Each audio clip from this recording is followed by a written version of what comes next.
and fast, dependable delivery, Grainger carries the quality products he needs so he doesn't have to. From a new door hinge to a whole new faucet. Call, click Grainger.com, or just stop by. Grainger, for the ones who get it done. Great game. You got into the end zone again and again. How'd it feel? Awesome. Like getting a new iPhone again and again. I just got the new iPhone 16 Pro today. Really? Yeah, and with AT&T Next Up Anytime, I can upgrade early every year. Very nice. Feel like an MVP again. Learn how to get the new iPhone 16 Pro on us and the latest iPhone every year with AT&T Next Up Anytime. AT&T. Connecting changes everything. Offer subject to change. Additional fees, terms, and restrictions apply. $0 offer may not be available on future iPhones. Next Up Anytime feature may be discontinued at any time. See att.com/iPhone for details.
Seven o'clock in St. Louis. You are listening to TMA. It's presented to you by Brown and Crouppen. Welcome to our Munganess St. Louis Acura, Munganess Burkhardt Alton Toyota 7 o'clock hour. Tim McKernan, Doug Vaughn, Martin Kilcoyne, Jackson Burkett, Chairman Kurt with you on the program. Get involved, why don't you?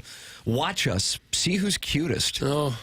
What's wrong with that? Is there an award for that? Cutest? Well, there should be, but it clearly would go to Tim. I agree with you on that. Who's back off his deathbed to join us for this final presentation of the week. It's the final full dais before I think Monday, January 6th will be the next time we're all together, Doug. What do you think about that? Well, that's quite a dry spell. I hope we can get through it. It won't be easy. No one said it would be. You're vacationing next Monday and Tuesday. Jackson and I are vacationing the 26th and 27th. And Martin, you are vacationing the final week of the year. And then we will all return on the following Monday. We'll be rested. We'll be better than we were before. Amen. You can watch the program and get involved. I see the delectable Danny Pintaro is in there. You remember him? He played Jonathan on Who's the Boss? I didn't His see a sister lot of was Who's the Alyssa Boss? Milano. Judith Light was the mom, and Tony Danza played for the Cardinals. Did you know that he played for the Cardinals? I didn't know that. No. The great Tony Danza. That's exactly right. So it's fun to have him in the YouTube chat. You can talk it over, youtube.com/TMA. STL. A couple of pieces of business to tend to. We have a big show for you today. I mean, we got a big show What for have we you. got? It's one of those real big shows as opposed to we fake it and That's say it's a exactly big show. right. Mm-hmm. So most importantly, we are doing a fundraiser today for Annie's Hope. Annie's Hope is the charity with whom we worked last Thursday for our Christmas party toy drive. And Jay Randolph Jr.'s longtime girlfriend, Amy LaBelle, has been working at Annie's Hope for 13 years. Now, for those of you who have been listening to TMA for a long time, you've heard Michael Wellington on the pro. You know Michael Wellington, Martin? I know like you might a little know bit him through from the Timmy same- Lane, the Lane crew. There you go. His brother, Kevin, lost his wife. She was 39 years old in October, leaving behind 4 children.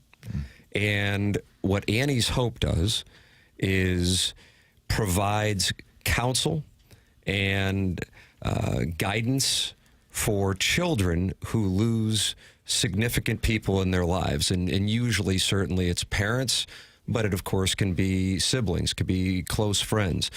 And I learned about Annie's Hope because when Jay Randolph Jr. passed away, I saw that was one of the places that our listeners could donate to. And then I learned more about it through Amy, and I thought, my God, if more people knew about this, they would think the world of what it is that they do. As it turns out, a month after Laura Wellington passed, they had, at Annie's Hope, an incredibly difficult set of circumstances, which is why we're doing the fundraiser today.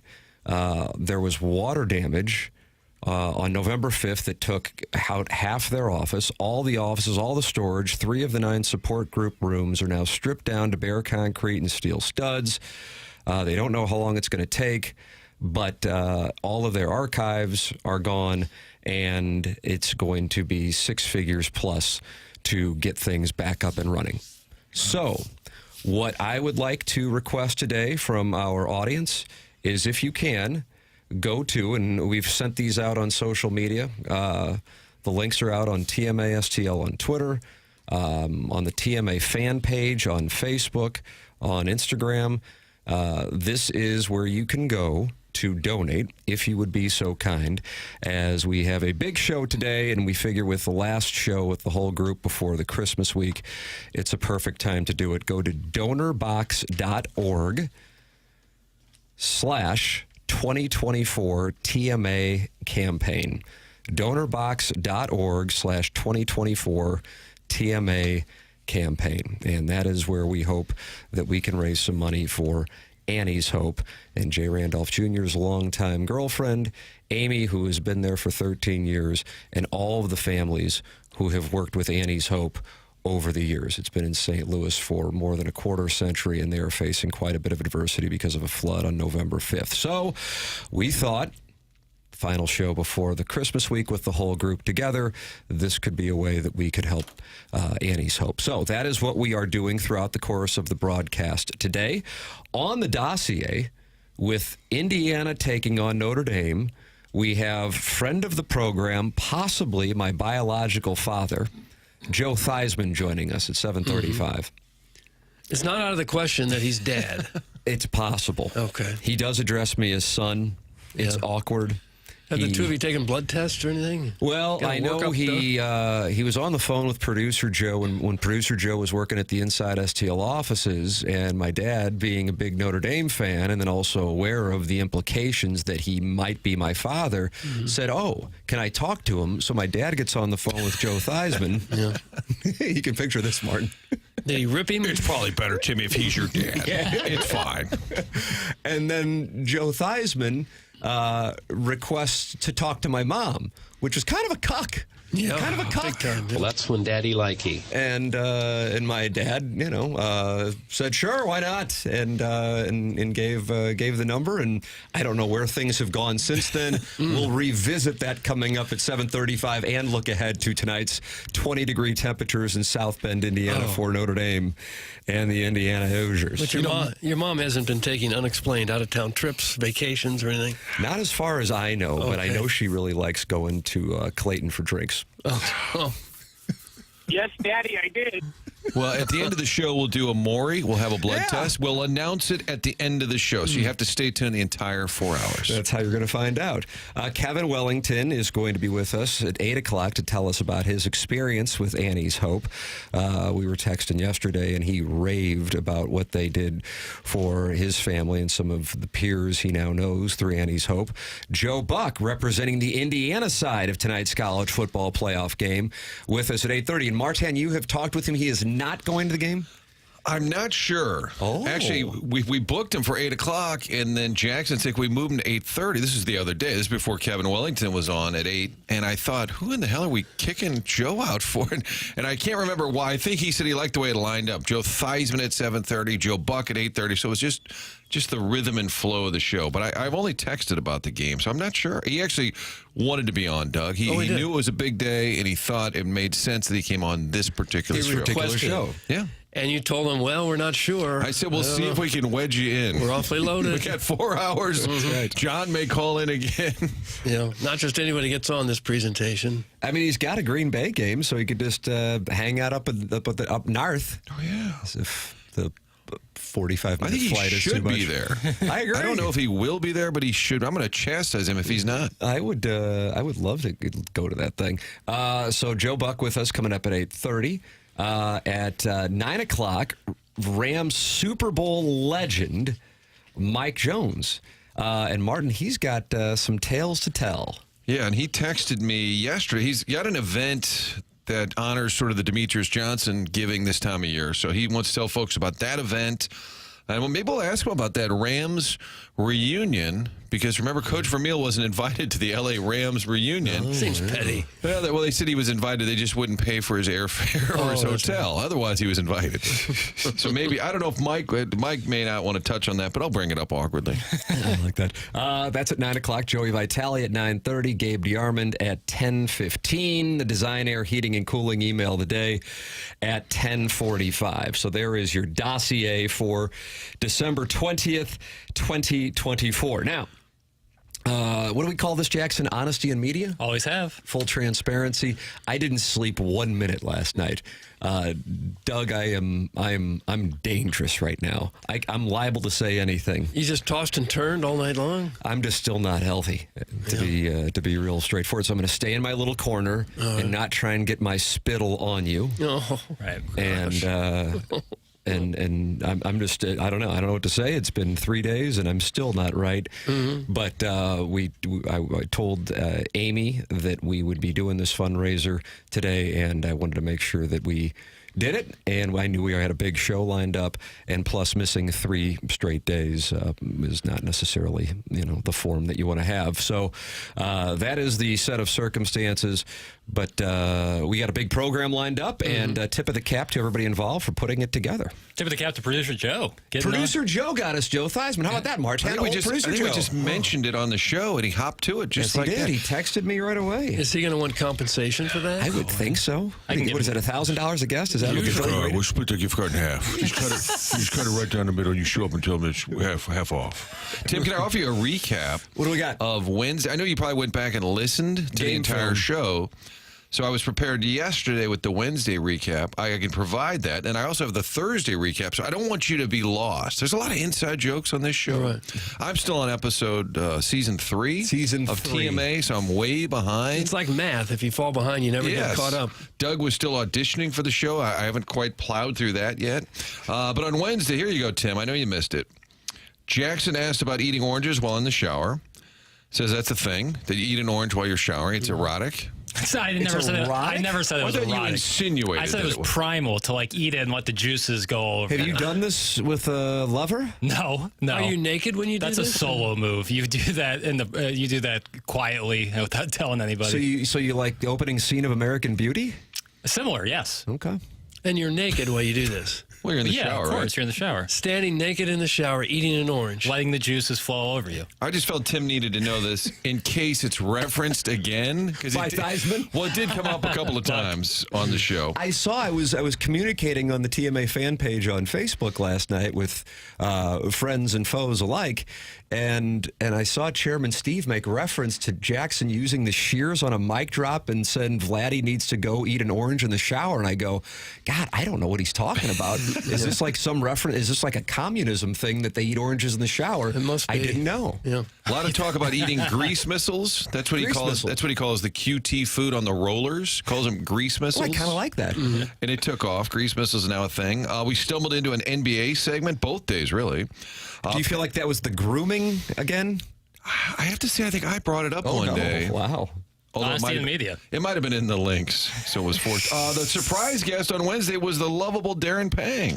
I knew that. I saw that on the TMA fan page, actually. The people were raving about Panger, and I'm like, oh, I would have liked to have gotten in. And then Jackson and I were texting, and you said you let him know that we're ready for him and Patty Maroon. Yeah, I put the fear of God in him. You did. Patty's going to have to give me 4 or 5 shots. He was anxious to do it. He said he wants to do it. He's And we're going to do it at his still- home track, same place where we beat Chris Nagel. Yeah. Right. He still belongs there. He's world class. I love that. He'll be banger. back this week, he said. He's got grandkids in Oh, St. really? Louis. He Oh, said he'll God be bless. around during the holiday break. So you may People have. love that interview.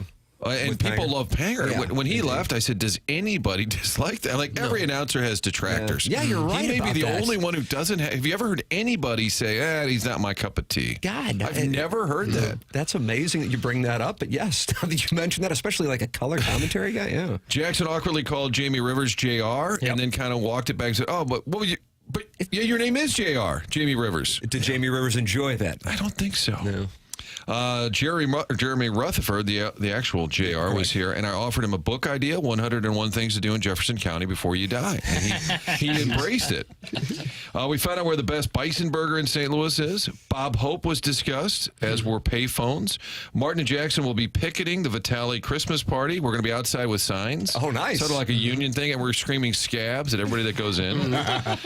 All of that, but even still, at the end of the show Wednesday, your dad called in and said, the show's better with Tim. He did call it. Despite all of that.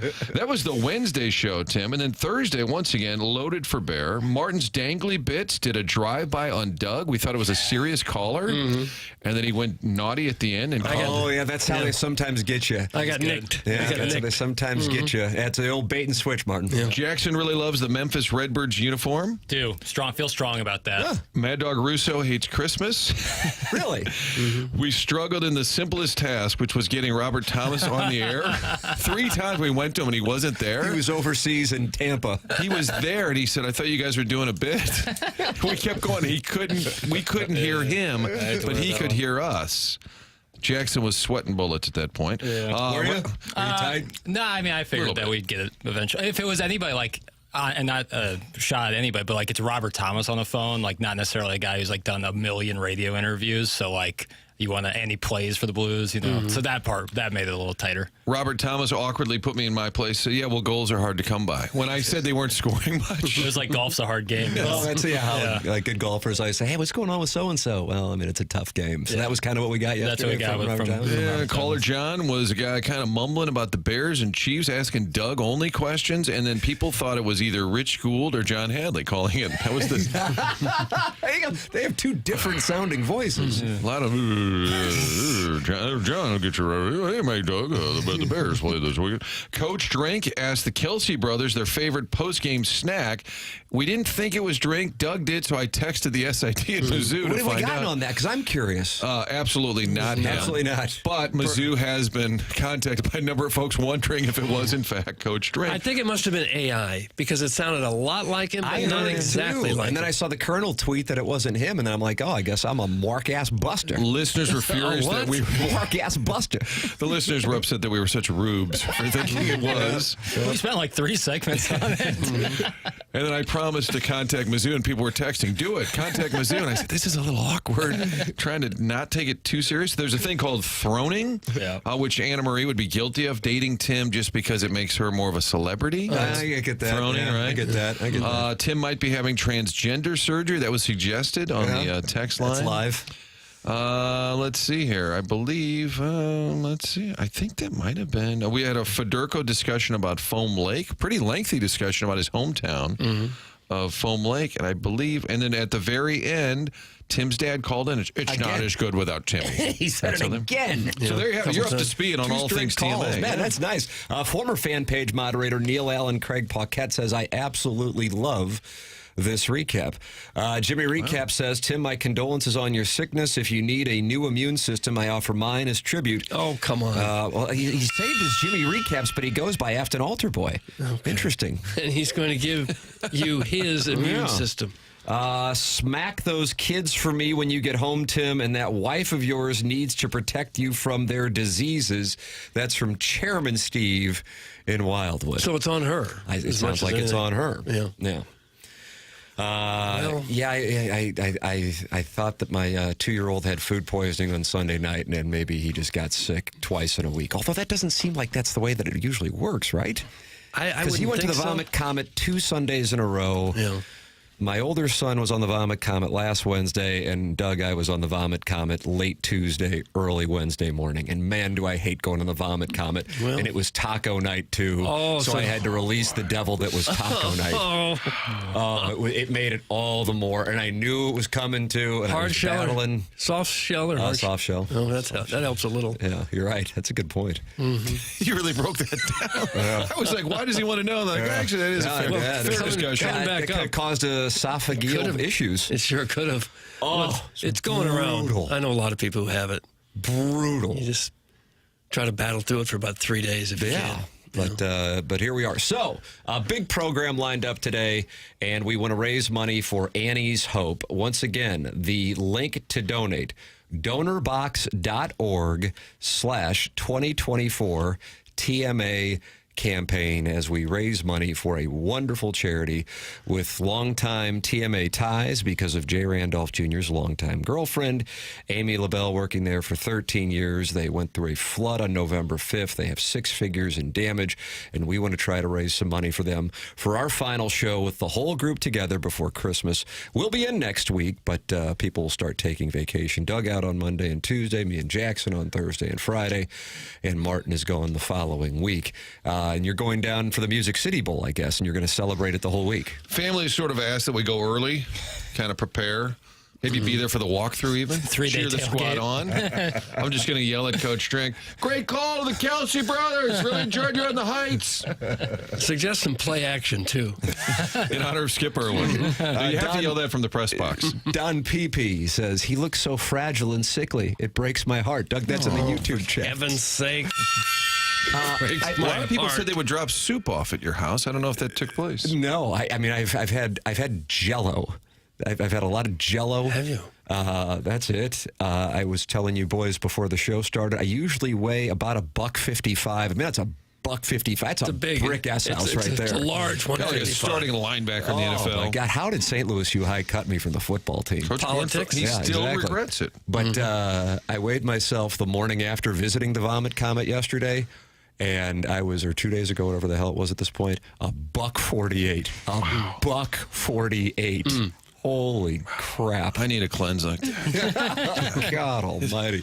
The only thing worse than the flu would be tax problems, Tim. There you go. Nice. But Mark nice. has got the prescription for that because he is the STL tax lawyer. If you have years of unfiled tax returns, tax liens, bank levies, wage garnishments, that kind of thing, perhaps even an IRS criminal investigation. Mister, you don't want that. If you do, contact STL Tax Lawyer Mark Milton of STLTaxLawyer.com. He'll get you taken care of. Mark Milton and STLTaxLawyer.com provide a local and holistic approach to tax resolution. Don't be sucked into the out-of-town tax resolution groups you hear about on TV and radio. You want his credentials? Here they are. Got his accounting degree from University of Illinois, #1 accounting program in the country. Got his law degree from St. Louis U, and now he lives and works right here in the St. Louis area.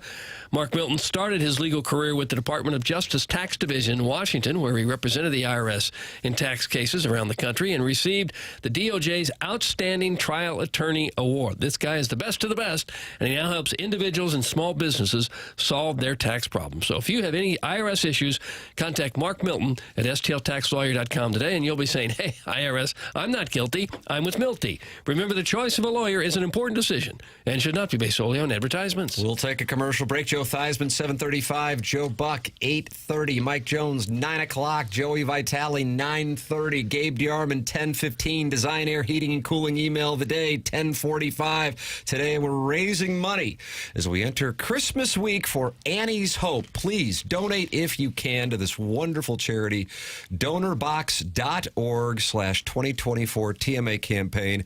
It's up on all of our different social media platforms. This is the Morning After, presented to you by Brown and Crouppen on 101 ESPN.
TMA 101 ESPN, Tim McKernan, Doug Vaughn, Martin Kilcoyne, Jackson Burkett, Chairman Kurt with you here on the program. Joe Theismann going to join us in about 10 minutes on the program. And looking forward to talking it over with a gentleman who could be my biological father as Notre Dame gets ready to host Indiana. Everybody going to be watching this tonight? Yep, sure. Chairman, you're nodding. Martin, what about yourself? I will catch it. We're going to the Nutcracker, but it starts at 5:30 at the Two Hill, so I'll get home plenty of time. Okay. I'll miss a little of the air. Why don't you guys text me? I'll text you. Like an active blog going the whole game. It's going to be colder than all get out, both in South Bend and in Columbus tomorrow night. They got snow up there in South Bend today, I think. Like heavy snow, or is it just like flurries? What do we got? Do we have accumulating snow? Let's see. I got the forecast up right now. Our guy Tyler Fulgen was saying that footing could affect the spread. You would love it because Tyler's all things gambling. Oh, I've hung out with Tyler before. Talking over-unders, and he was bringing weather into the equation. Smart move. That's why it's tough to do like gambling shows when you don't know the weather 5 days out. It's so material to legitimately attempting to handicap. I'm looking forward to this. I mean, I really am. This game and then the nightcap tomorrow, the other two I'm not as interested in. for whatever reason. I don't know why. What are you guys on these games? What about Ohio State? Intrigue there, Yeah, just sure. who they are. What you're saying? Wide Delta. The middle of the day game is like Penn State for whatever. They just kind of bore me in general. Just their brand. Yeah, the one tonight I think is the most interesting. Yeah. Just because it's hard to get a real gauge on Notre Dame. They sure played well the back half of ever since the Northern Illinois loss. I mean, they really played well. And Indiana is kind of the Cinderella of the event. Yeah. Not sure what to make of them. Are they real or not? That's the game that has the most intrigue for me. I'd like to see them play well because it's too easy to dismiss them as just the kind of this fluky. I mean, it would suck if they got rolled by Notre Dame because everybody, you didn't belong. Yeah. I would like them to at least legitimize their season with a good game, good effort. If they lay an egg, everybody will be like, next time you have a team that comes out and, Cinderella, yeah, it's great. Well, look out, the big boys are going to get you. I hope they play. I don't care who wins, but I hope Indiana plays well. I'll say this with regard to all 8 teams playing this weekend. Considering who is going to be playing Oregon and it's Ohio State, Tennessee, any of the 8 teams, and I say this seriously, I think could advance to the Final Four. And a lot of that has to do with what the matchups are. So you might not necessarily be real high on SMU, but you see Boise State's the one that would be waiting for them. That's how you can see SMU in the Final Four. With Carson Beck now officially out for the remainder of Georgia's season, and some might go, hey, they're going to be better without Carson Beck, and I understand that. But that makes, I think, Georgia questionable sitting there. And keep in mind, just 3 weeks ago, Georgia was fighting for its life against Georgia Tech, and Georgia had its own issues against some subpar teams along the way. That kind of was surprising. So Georgia has a little bit of Dr. Jekyll, Mr. Hyde in them. And then you've got Arizona State. And, I'm certainly intrigued to see what they can do, but I wouldn't rule out Clemson or Texas against Arizona State. I don't think many would. I think Texas would be a pretty comfortable favorite, as a matter of fact, for that game. So with that said, any of the teams that win this weekend could find themselves running deep in this thing. Mike Golick, I'm sorry, Martin. I'm looking at a tweet right now from Mike Golick Jr., and we got snowfall currently in South Bend. People are already lining up to get into the game. We have how do you do? Good chance of snowfall for Penn State. State College is probably going to get hit with some snow as well, so you might get a day snow game tomorrow.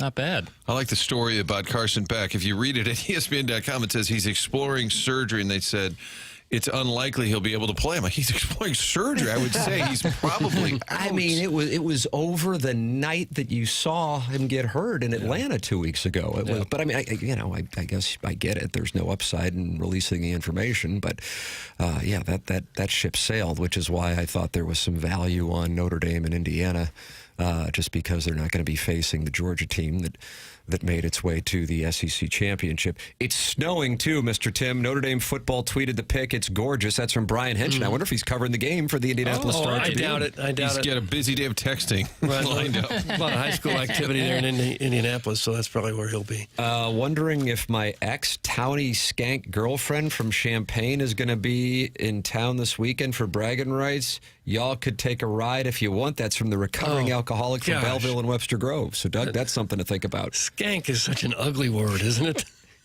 Doesn't that just render up images of unpleasantness? Doug's work husband. Yeah, I don't like the word.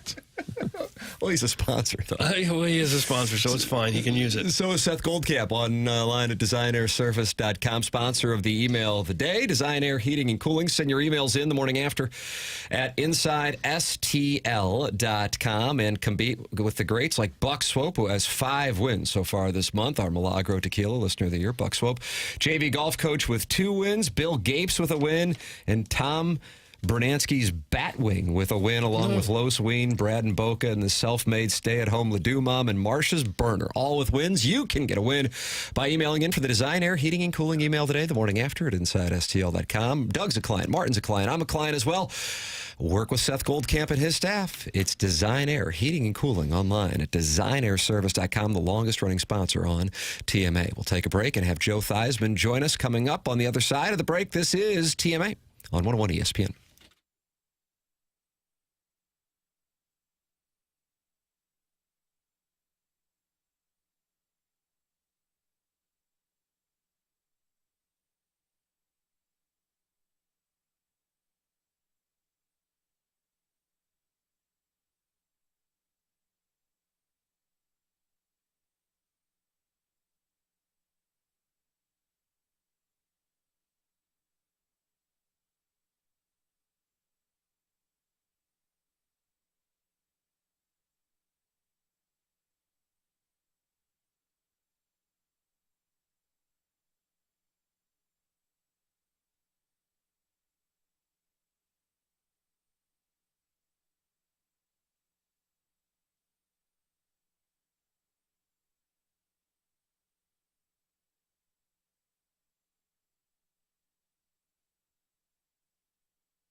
This is Action Jackson with a Sports Center update driven by Johnny Londoff Chevrolet and Johnny Londoff Autoplex. The Blues lose last night, final score of 3-1 at the hands of the Tampa Bay Lightning. The Blues are back in action tonight, taking on the Florida Panthers, not the Carolina Panthers, the Florida Panthers.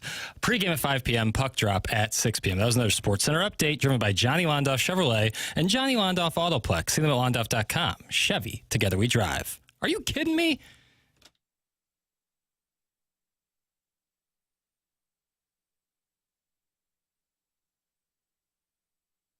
This is the Morning After 101 ESPN. Tim McKernan, Doug Vaughn, Martin Kilcoyne, Jackson Burkett, Chairman Kurt with you. And it is our pleasure to welcome to the Collier and Thompson phone lines, friend of the show, possibly my father, Joe Theismann. Morning, Joe. Been way too long. Way too long. Joe. It has. Yeah, Listen to this gallery. Thanks for the call, son. Yeah. We always like to catch up around the holidays, don't we, Dad? Yeah, I know. Well, hey, great to catch up with you guys. Hi, Timmy. How are you? I'm wonderful, Joe. I bet you are pretty fired up today, aren't you? I am. I'm here in South Bend. As a matter of fact, I'm sitting here at the Morrison right now, looking out at the snow, which is almost about 2 inches on the ground, almost 2 inches on the ground, and it's supposed to stop a little bit later today, and it may pick up again tonight. So this is going to be an incredible first here at the university. Wow. Does it favor anybody, you think? Bad conditions? Does it favor one team or the other?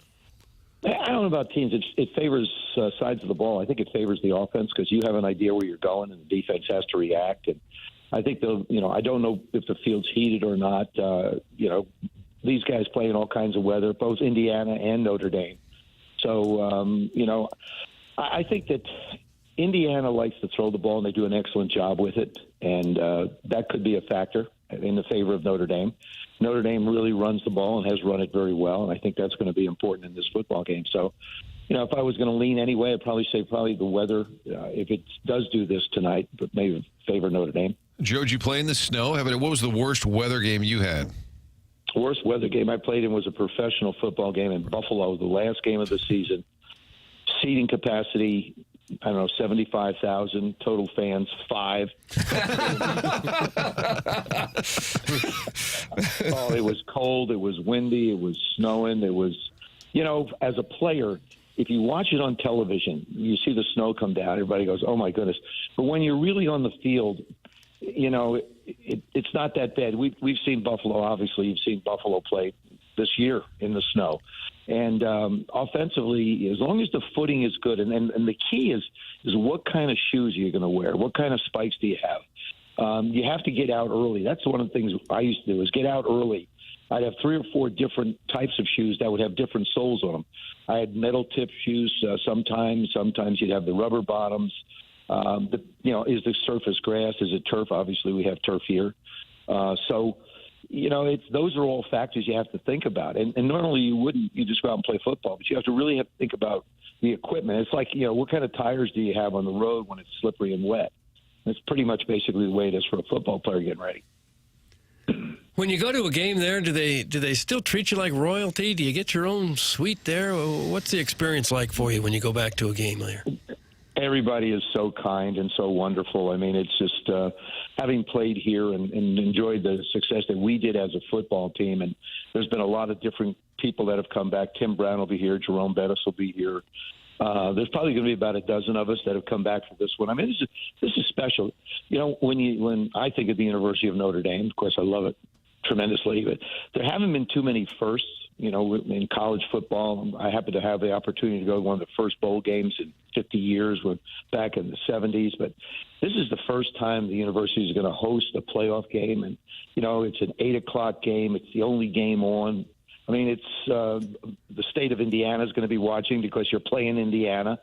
They're expecting on campus, this number, somebody mentioned to me last night at dinner, they're expecting 175,000 people to be on this campus today for this game. The most they've ever had is 125, 130 as far as big games go. But this thing here is projected to be incredible. What was the previous record game? I'm going to guess the game of the century, 93, Notre Dame, Charlie Ward, or the Miami game in 1988. Here on campus? Yeah. I really don't know the answer to that question. I would imagine it would be one of those. Yeah, those. You're just talking about people milling about because the stadium's going to be like 70 to 80,000 in the building. Where's everybody going to park? Well, that's the thing is where do you park? The traffic. Thank goodness I'm here. I didn't want to come in today and try and figure out how to get here. The easiest way would be to come in by helicopter. But I don't know where they sit you down. But there'll be tailgating and it'll be incredible. Hopefully, it doesn't snow all the time. Maybe if it wants to snow during the game a little bit, I'll deal with that. But yeah, I'm going to be someplace other than pregame. I'll be on the field, but then after that, I'm going someplace very, very warm. Yeah, it's a smart move. Joe Theismann, kind enough to join us here on 101 ESPN. Tim McKernan, Doug Vaughn, Martin Kilcoyne with you on the program. Joe with us on the Callier and Thompson phone lines. How do you explain what took place with this team, as good as it's looked against Northern Illinois in September, and to be in the position they're in, where I think they have a legitimate shot to make a run? I do too. What do you think, Joe? I do too. It is difficult to explain. Obviously, you go down to Texas A&M and you beat them down there, and that was a heck of a ball game. I mean, it was. It was a big game for us, opening on the road. Next year we get Next year we get Miami. Same situation to a degree, I think. But I just felt like maybe that Texas A&M game was such a big game. You get a little bit of a hangover. And the other thing too is Riley Leonard, our quarterback. He missed all of spring training. Missed the entire spring because last year he was at Duke, and when Notre Dame played Duke, Riley got hurt in that game. Wasn't able to participate in any of the off-season activities. And that game was it was a low-scoring game, and Northern Illinois, to their credit, came in and got the victory. I would never say stole the victory. They earned it. And I think it was a wake-up call to Notre Dame that, you just can't take anybody lightly. You can't assume that anyone's going to come in here or us go someplace and think that we're going to just, throw a helmet out there and they're going to roll over and say, okay, geez, thanks for showing up, and you beat us. And I think it lit a fire under this football team, and lots of credit to Marcus Freeman for being able to have this football team get better and better and better, in particular Riley. The thing about it is, like I said, when you don't have spring training and again, these portals have created situations for coaches where you don't have a guy for 2 or 3 years to get him comfortable in an offense. You have to get him comfortable right now. And so we've seen Riley play better and better and better as the year has gone on. And I really think he's the one player that will benefit from this 3-week period where Notre Dame ended the season and now will play tonight, in the playoffs. Joe, do you like Cignetti's bravado? I know it was fun for a while. Now some of it comes back to haunt you when your team doesn't win a big game, but he has certainly lit a fire under a Hoosier program that has historically not been that good. Oh, well, Indiana was all about basketball. I mean, when you said University of Indiana, they go, oh, yeah, what a great basketball program. It's almost like, okay, they play football. He's really created a terrific football team and really gotten a lot of attention with his ability to coach. He did a great job where he was before, too. I mean, Kurt's – this is the thing. They'll throw the ball around. Their quarterback could be, I think the sleeper of the drafts. Not a big guy throwing it around, with the big arm. We see big guys like Caleb Williams, for example, has a big arm, but it's inaccurate as can be. Anthony Richardson, big arm, inaccurate. You want guys who have, a decent fastball, but you have to be able to put the ball where it belongs. And he's got a quarterback. They've got some receivers. They've got some talented players. And hopefully Mother Nature will slow him down a little bit. Joe, I'd be remiss if I didn't get your opinion on what you see with the state of college sports with NIL, transfer portal, and how different things are just from even 5 years ago. Do you like it? Do you dislike it? What's your opinion? I don't like it. It's a disaster. And I wish the NCAA would open their eyes, and I hope they will going forward. The head of the NCAA was testifying on the Hill, and the politicians had some suggestions for him, I guess you could say, let's put it that way, regarding everything. But the portal doesn't allow an athlete to be able to learn a position, particularly the quarterbacks. If you go from one place to the next, you're basically looking at what's the skill level of that individual. Not does he understand the basics of the game? Does he understand reading defenses? Does he understand footwork? Does he understand protecting the ball? You have a difficult time because automatically you only have, theoretically, 20 hours a week to be able to work with collegiate players. That's it. That's a day and a half for us at the professional level. And as far as the NILs go, they've got to do something because now that the universities, for example, the University of Tennessee is raising its tickets price 20% to be able to pay players. Yeah, I mean, there is no amateur athletics anymore. It's professional. It's professional basketball, professional baseball, professional. It doesn't matter what it is. It's become professional, and they need to get a handle on how much money is going to different places. Because here's the thing: if you're a university that doesn't have deep pockets, how are you going to compete with anybody else? I mean, the playing field has got so skewed towards those with money versus those that just try and get kids an education. And by the way, that term student athlete, I don't think applies right now in college football. I mean, they're all paid athletes. You actually had to go to class and everything, didn't you? Yeah, absolutely. And these kids have to go to class too. But the thing is we've lost control. They opened Pandora's box, and now they don't have a way to be able to control it. It's a little bit like we see these different things come into society. AI, they're still trying to figure out how to control that. Crypto, they're still trying to figure out how to control that. What we have here in college football, or college athletics, I should say, is you have NILs and you have portals. It used to be you had to compete for a job. You went to a school, you competed for a job. Now, if you think you don't have a chance, or your parents tell you don't have a chance, you just pick up and leave. What are we trying to teach young men and young women about really competing for something that you want, instead of just picking up and going someplace else where you think it'll be better? We've got 7-year players in college football now, and it's because of the pandemic and a few other things, but. The economics, I mean, Caitlin Clark, as an example, left money on the table when she left college to turn pro. That just doesn't quite seem right, that, you're going to move on to what would be the dream for so many people, but the economics are better at the collegiate level. Like I say, I think it's undermining the competition that makes you better as a person. I think it undermines the individuals as their development goes. And, I'm just not a big fan of some of the things they've got. It's like the playoffs, for example, the 12-team playoff. If you have one of the best records, just because you're not in a conference, you don't get a bye. I'm not sure if that, sits well with me either. I think we've got the best 4 records should be the best buys. That's the way I look at it at the college playoffs too. So, Doug, still love it though, man. I love the college game. I love the pro. I love any. Heck, I go to high school football games. I just love watching the kids play. I was saying to Doug, Joe, that you absolutely went to class because that's where you met my mom. Oh, it all goes back. So that's. Yeah. So you weren't supposed. We had a deal. We had a deal. You weren't going to tell it where we met one another. But no, you just. Mr. Blabby, that's why you're on radio. That's right, Mr. Blabby. I like that. That's going to stick. That's going to stick. I like that. I'm just giving you a new moniker. Yeah.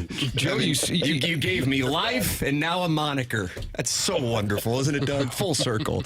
Well, I'm glad that you're there and you're going to get a chance to enjoy it. I would imagine millions around the country will be locked into the festivities tonight in South Bend, Indiana, and it's fitting that it will be cold and snowing for the Indiana State Championship game. The right to face Georgia next week should be outstanding. Joe, as always, we're so glad when you can come by the show. Thank you so much for taking time out of your morning and enjoy the game tonight in South Bend. You're welcome, guys. Hey, listen, say hi to your mom for me, Tim. Oh, there it is. Right there. Who's Mr. Blabby now? Yeah, exactly. That's Joe Theismann with us here on the Collier and Thompson phone lines. And, boy, that just that changes the tone at Christmas. I bet it get a little awkward. Yeah, I'm sure it does. It's fine, Timmy. He sounds great. I feel like he could be doing games today. He's 76 years old. I didn't know. Right? Yeah, he was high school teammates with Drew Pearson. I never knew that until a little Wikipedia search. He sounds great. I'm glad he's going to be there. did Monday Night He's had Football. a stellar career. Yeah, he's really had a great career. Got a big theme with the Joes. Not only Joe Theismann, Joe Buck, Joey Vitale, but the Monday night theme, too, with Theismann and Buck. Very nice. Yes, Joe Buck will give the Indiana side coming up at 8:30. If you are looking to get work in or you want to play in a simulator league, go to Family Golf and Learning Center. Family Golf and Learning Center, a premier golfing facility for all abilities and ages, providing a friendly and encouraging practice experience for the individual or the family. They have sim leagues that you can sign up for that will get underway in January. Go to familygolfonline.com. And if you are looking for a great gift for the golfer in your life, go to familygolfonline.com and get yourself a gift card. They're available in the golf shop and online. It's Family Golf and Learning Center, and even when it's cold outside, the driving range has heated bays so you can still hit balls outside and stay warm. Wonderful instructors there. Really a great place to go and practice even in the winter months. It's Family Golf and Learning Center, familygolfonline.com. Tim McKernan, Doug Vaughn, Martin Kilcoyne, Jackson Burkett, Chairman Kurt with you. This is TMA, presented to you by Brown and Crouppen on 101 ESPN.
It's the Mr. Blabby Show.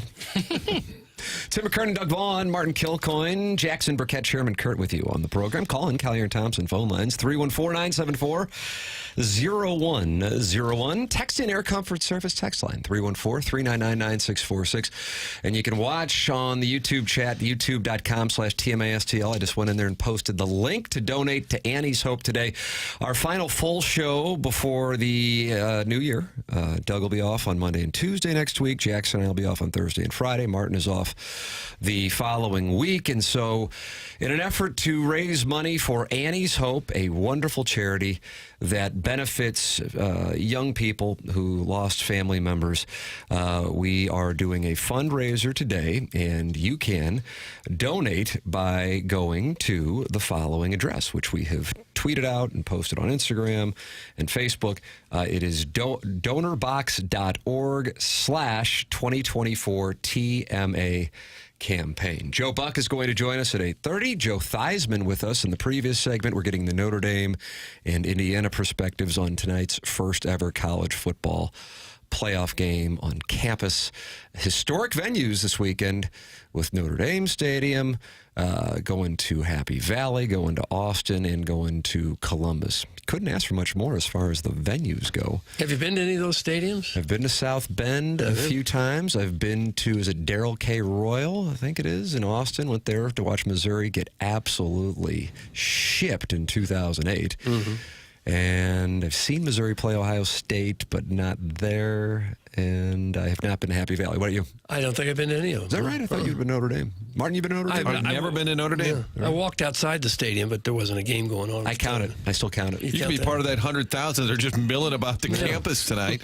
I've been to the Shoe in Columbus, the Horseshoe, yeah. What game did you see there? Or did you see him play Wisconsin? It was, it was Maurice Claret. I just went up. A friend of the show, Ned, lived in Columbus, Ohio. Cousin John and I went to the game. They played Penn State, in fact. And on the sideline that day, it was O. Pace and Jeff Wilkins walking around. Wilkie was Youngstown State, but he played for Tressel. But it was a great low-scoring game. Ohio State, I think they won did they win the championship that year against Miami? It was 2002, yes, 2002. That is considered one of the more tainted championships, the pass interference call. Yeah, but it was against one of the greatest college football teams I've seen in my lifetime. Dizzle was not happy about that one. No. Well, big fan of the U, but I've been to the Shoe. I've been to Tempe, but only to see the Arizona Cardinals play, the Arizona State Sun Devil Stadium. I don't think I've been to Boise. I've been to the Blue Turf. Wow. You're a well-traveled man. When I worked in that Blue Turf is just wrong. I can't watch it. Great. I can't watch it. It's played out. It's going to be like when they win the national championship. It's played out. Come on. It is. It was cool in like 06 and 07 when they won the Fiesta Bowl, and now it's like, all right, let's get back to green. It turns my stomach to watch it. I don't want to see it. Yeah, I mean, the grass is green, and it should stay that way. That's right. Grass is green. We're grass traditionalists. Yeah, that's right. Purist even. But the NBA courts are fine with you when they alter the red color ones. schemes. The red ones I don't have to like that go. either. The red ones are brutal. That looks awful. But the blue ones aren't bad. Gray ones are cool. I like the gray courts. Stop it. They should just be hardwood floors. Dark finish, like that real pine sol kind of finish. Yes, yeah, please. I like that too. I think Mr. Blabby's going to live on. Mr. Blabby? I'm trying to keep that. See if we can keep that. Put it in my Monday recap. Mr. Going Blabby. on that one. Is there? Yep. All right. Email in the morning after at InsideSTL.com for our Design Air Heating and Cooling email of the day. That comes your way at 10:45. Joe Buck with us at 10:30. Illinois Recovery Center. And the great Chris Pondoff is working with us here on our fundraising campaign today for Christmas and Annie's Hope. This is what he would like to do. He would like to offer out 2 tickets for the Bragging Rights game, and he would like to auction them off. Incredible seats, and he would like to let people know they are all-inclusive, Bull and Bear Club with a parking pass. And he says, my wife will be in attendance. If you want to add to the donation, we can work something out in the bathroom. What in the world? Now, all I can do is read what the sponsors send. Took a turn. Well, Poor Ashley. She's a lovely woman. This really is unfortunate. Does she know she's being used like and marketed? I can only speak for what's in the teleprompter. But he is going to, so if you would like to bid, text in 314-399-9646. And we will start the bidding at $250 a piece. These are tickets in the Bull and Bear Club at Enterprise Center, 12 p.m. tip for Missouri and Illinois. The bragging rights game this Sunday, Doug. And I can't speak to the availability of his wife, but it sounds like she's going to be in attendance. That's all I can. It'll be fun say. just to sit in the Bull and Bear Club, and you can say things like "Bulls make money, bears make money, pigs get slaughtered." Nice. I like that. That's what you Gordon say. Gecko. Transform your story to Illinois Recovery Center. Illinois Recovery Center is the team believes in the strength of every individual's journey to recovery.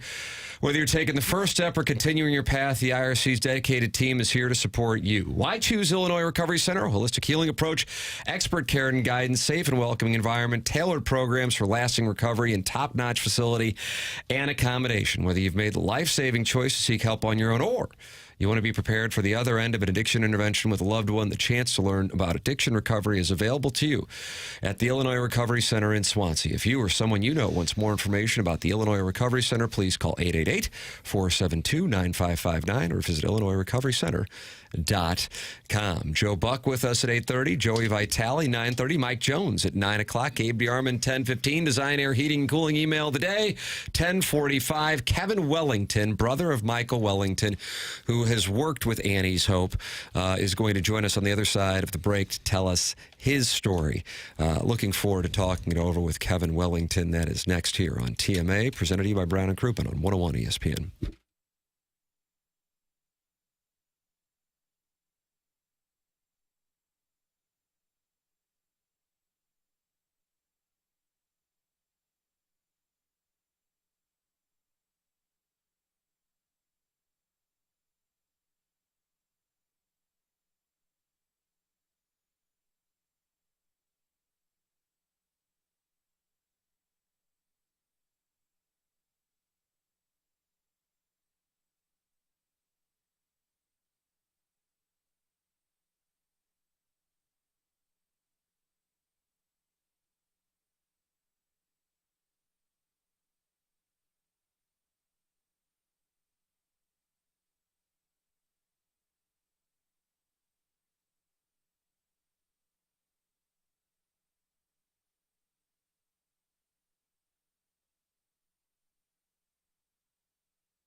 Welcome back. This is TMA. It's 101 ESPN. Fisher Window and Door Store, 8 o'clock hour. Tim McKernan, Doug Vaughn, Martin Kilcoyne, Jackson Burkett, Chairman Kurt with you.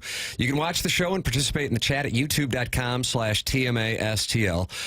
We're doing something a little different here on today's show, with it being our final show before the Christmas week with the whole group together, and the tie-ins with the show with the charity Annie's Hope. Last week, we had our TMA Christmas party at Hot Shots in South County, and we had a toy drive for Annie's Hope.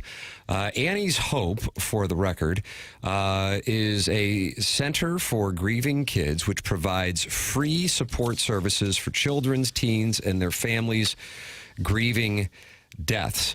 And so at this time of year, if a child lost their parent or loved one, you can imagine what Christmas is going to be like. On top of that, on Tuesday, November 5th, Annie's Hope was devastated by water damage from a flood. The entire lower level of the building, all staff offices, on-site storage, and 3 of their 9 small group meeting rooms were saturated. Furniture, program supplies, and 26 years of archives were all destroyed. During remediation, the walls and floors had to be stripped to steel studs and raw concrete. The property owner's timeline from reconstruction is uncertain.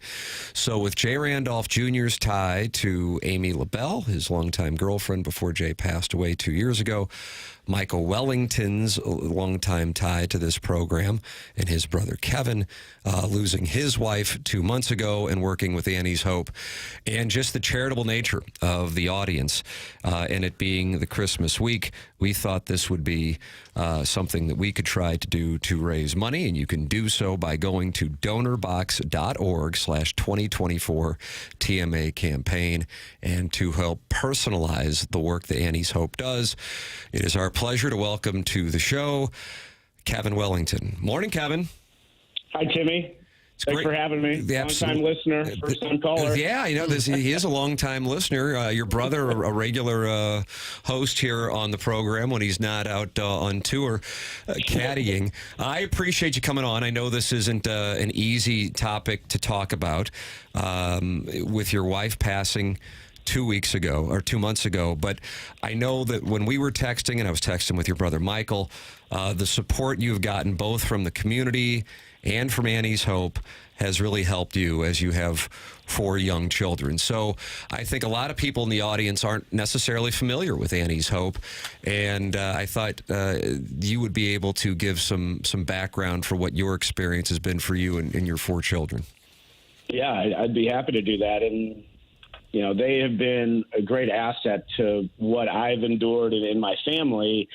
I was given their information probably in August or September as an outlet to utilize with kind of the news we had gotten with my wife Laura's diagnosis and what may be to come or may not to be to come. And they did an amazing job preparing us for what the days would look like. And I'm very thankful for the conversations I had with them. And when I texted with you, Timmy, yesterday to kind of explain my experience with them, they really helped me understand how do I explain this to 4 young children as mom's not coming home. Sorry, it's kind of real talking about this again, as it's been very recent. But to explain to them and being very straightforward as to the situation at hand and that mom's not probably coming home, and being very straightforward, but them realizing they can trust you with what you're explaining to them. Let them get their emotions out and really be that sense of strength for them. And Annie's Hope, boy, they did a great job, because if I did not talk with the team at Annie's Hope, I would have botched that conversation. And I knew it was a very important conversation to have with them, and to make sure I got it out what I needed to get out, and that they understood kind of what was on the line. And I'm very thankful for them and how I should have gone about this and how I did go about it. It was definitely the hardest conversation I've ever had to have in my life, but without Annie's Hope guiding me as to these are the topics that you need to focus on, you need to keep it short, and then let them react and then answer questions from there, it really gave me a sense of comfort for the conversation that I was going to have with them. So I didn't realize that until we were texting yesterday. I thought it was more about what was to come after the mother, the father passes away. But they were helping you, and that's what they do, in advance when the diagnosis was terminal. Yeah. And that was, with our situation, we thought we had some more time. I think a lot of people always think they have more time, and unfortunately we did not. And the program is designed to get these children's heads wrapped around what is coming and prepare.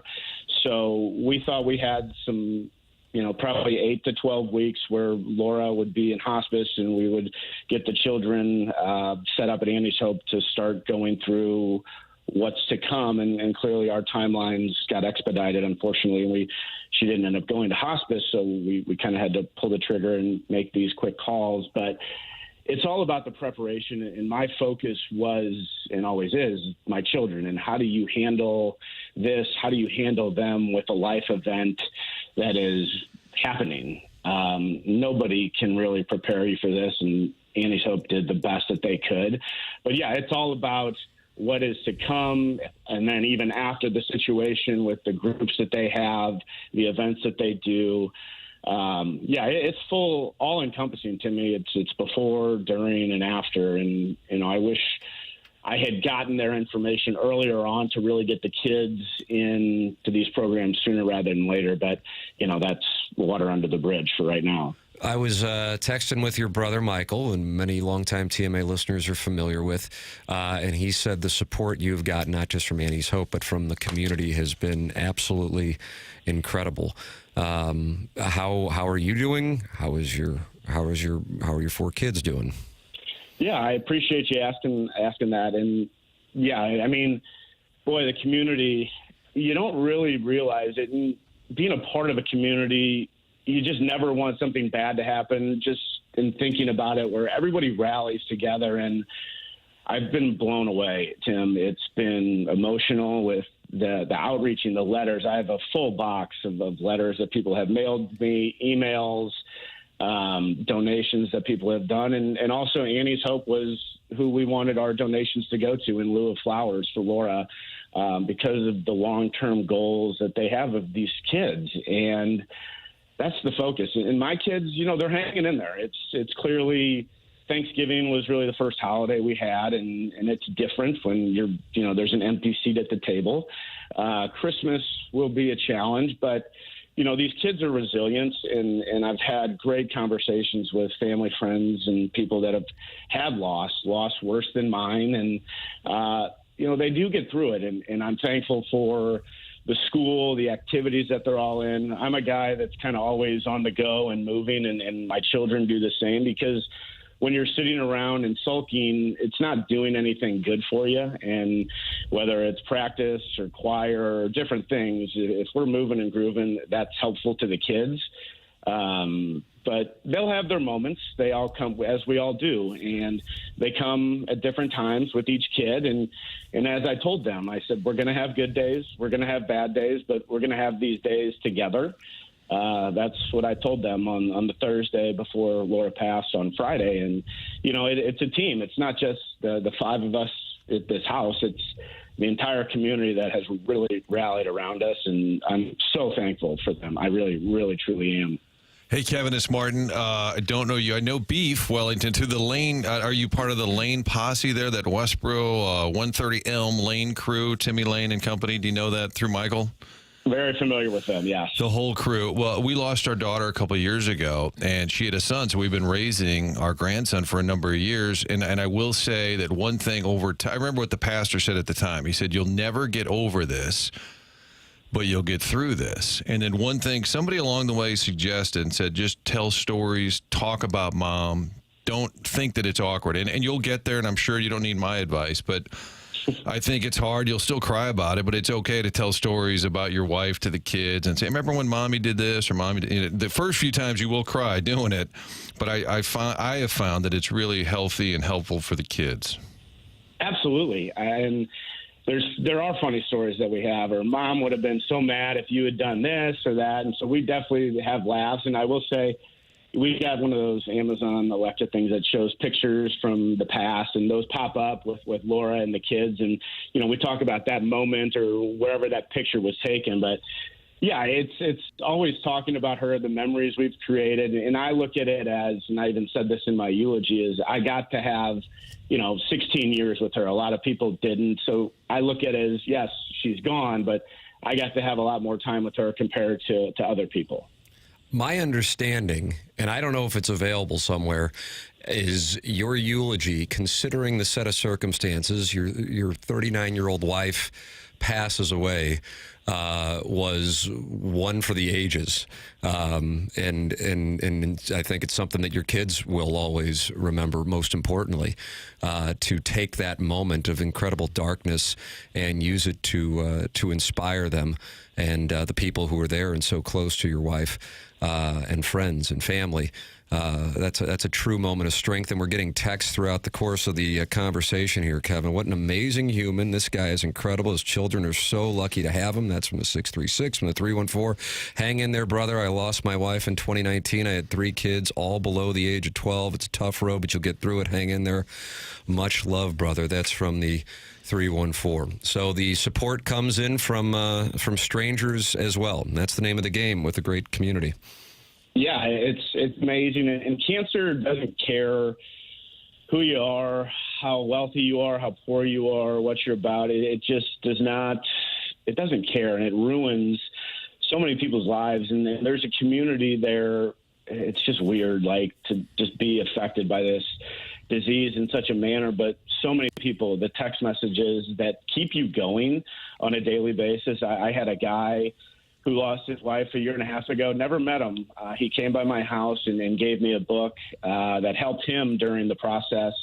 And we've become friends. And he texts me once a week to check in. Like, just the kindness of people, because we all relate, unfortunately, to this disease and what it's done to people and how it's affected you. And, it's brutal. And the kids are my focus and my family's focus, and keeping them on a solid path forward and keeping the positivity is what we do. And these holidays, the times are hard, but I'm very thankful for Annie Soap and what you guys are doing today. It's a great program. They're here to help. And the only thing I wish I had enrolled the kids earlier in it, because it's important. The mental health, which is very near and dear to my heart and what we've gone through with Michael, it can affect people in different ways, and getting it early, and it's okay to not be okay. Like, that's a big slogan that I like to say. Like, it's okay to be vulnerable. It's okay to break down and say, I'm not okay. I have days like that. And,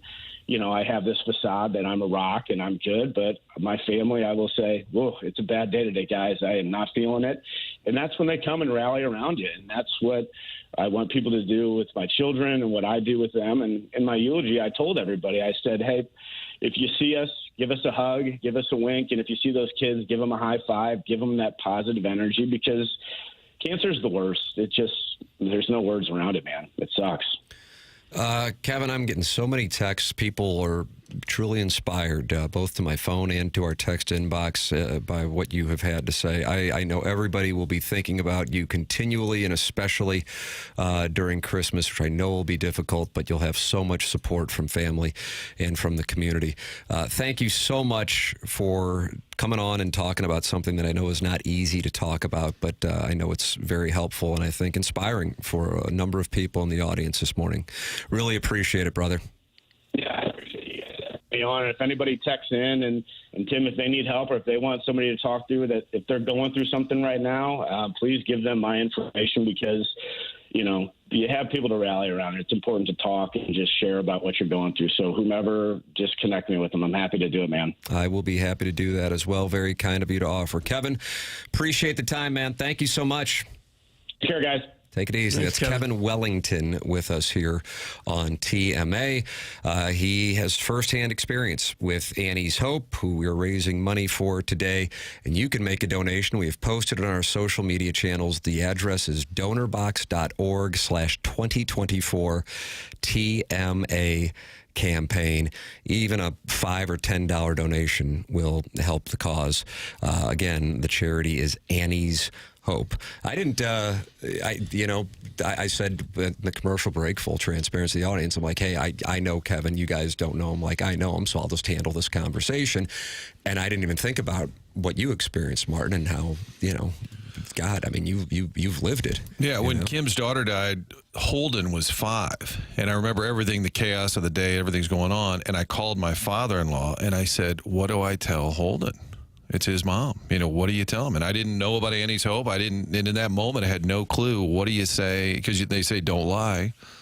Don't say they're on vacation or whatever. They say you got to tell them the truth. And that's about the hardest conversation you will ever have. Oh, and there is no script for that. So I'm grateful that there's an organization like Annie's Hope out there, because in Kevin's situation, to tell him even in advance that that day is coming. I can only imagine.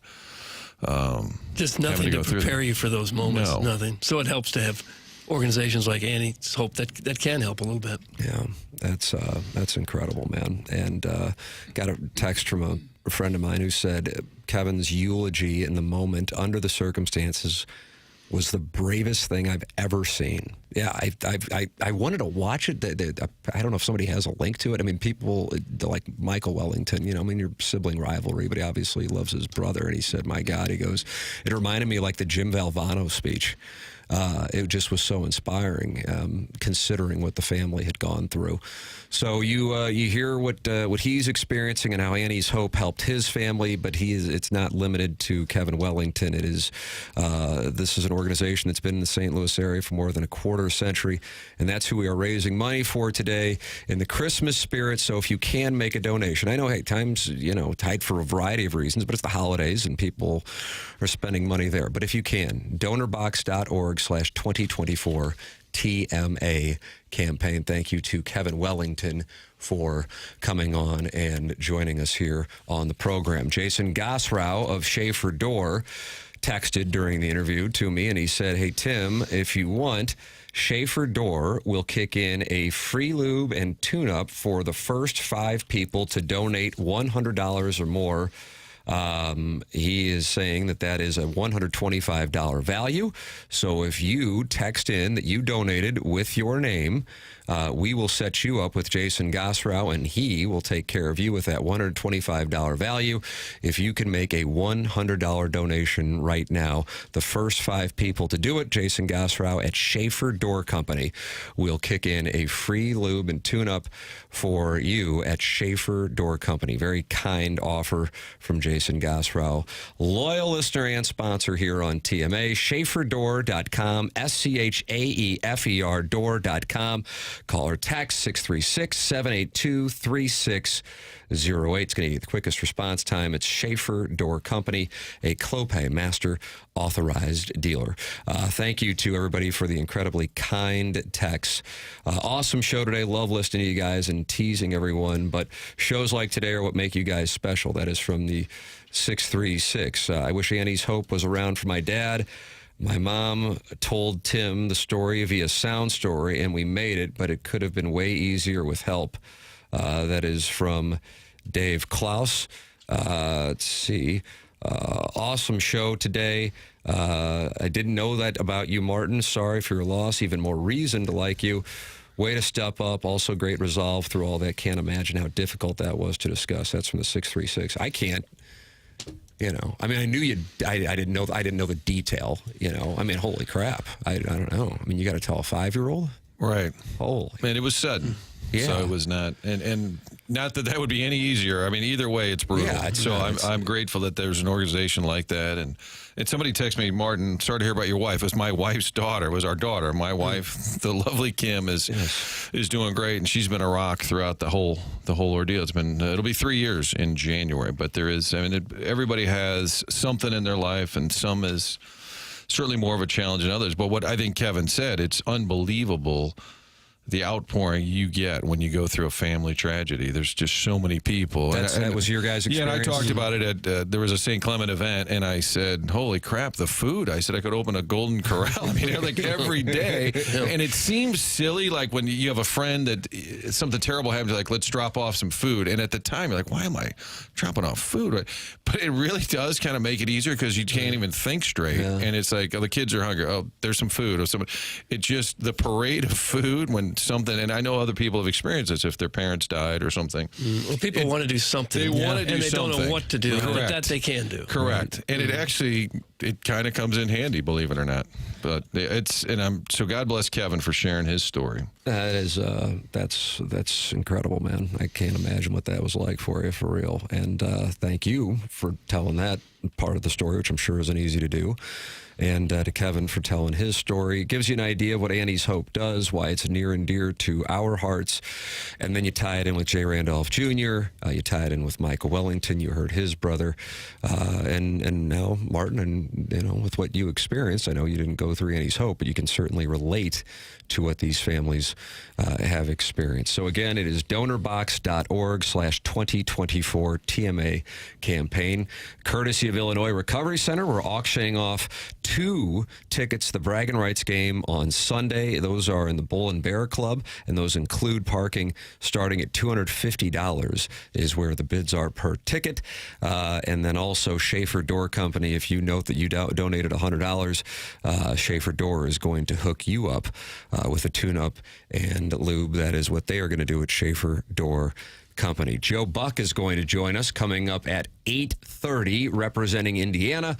In tonight's Indiana-Notre Dame game, we had Joe Theismann with us in the 7 o'clock hour. Miss anything, stream it anytime you would like on the TMA STL app. Download it. It's presented to you by Schaefer Door Company. Tim McKernan, Doug Vaughn, Martin Kilcoyne, Jackson Burkett, Chairman Kurt with you. This is TMA, presented to you by Brown and Crouppen on 101 ESPN.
Welcome back, TMA 101 ESPN. Special show today as we are raising money for Annie's Hope. Final show for the whole group. We'll all be in at different times over the next couple of weeks for the holidays, but this will be the last time we'll all be together for a couple of weeks. And knowing that we had a big guest list, Joe Buck's going to join us here in a matter of moments. We wanted to do something special for Annie's Hope. So if you have been listening, you've heard us talking about it. It's been sent out by our various social media platforms. Donorbox.org/2024 TMA campaign. If you can donate, it certainly would be appreciated. Joe Buck coming up, then Mike Jones at 9 o'clock, Joey Vitale, 9:30, and Gabe DeArmond at 10:15. Design, Air, Heating, and Cooling email of the day, the morning after at InsideSTL.com. Buck Swope is not happy. Oh, no. What's his beef? Well, we aim to please him. He is the Milagro Tequila, the 2024 Listener of the Year. He sent this to my personal email address, and very few people have that. It's McKernan at InsideSTL.com.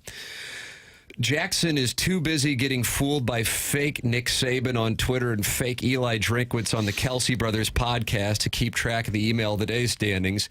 He erroneously reported on Wednesday that I had 4 wins in December. I emailed them privately to correct him that it was 6. Today it was reported that I have 5. At this point, I think he's just trolling me. For the record, I won on December 2nd, December 4th, December 5th, December 6th, December 11th, December 17th. That's 6 wins. Doug, that's from Buck Swope. Well, maybe with that attitude, we'll just take one away from him. What? He's the Milagro Tequila Listener of the Year. We might just take one of those away from him. He's got a small ego. Yeah, I amended it.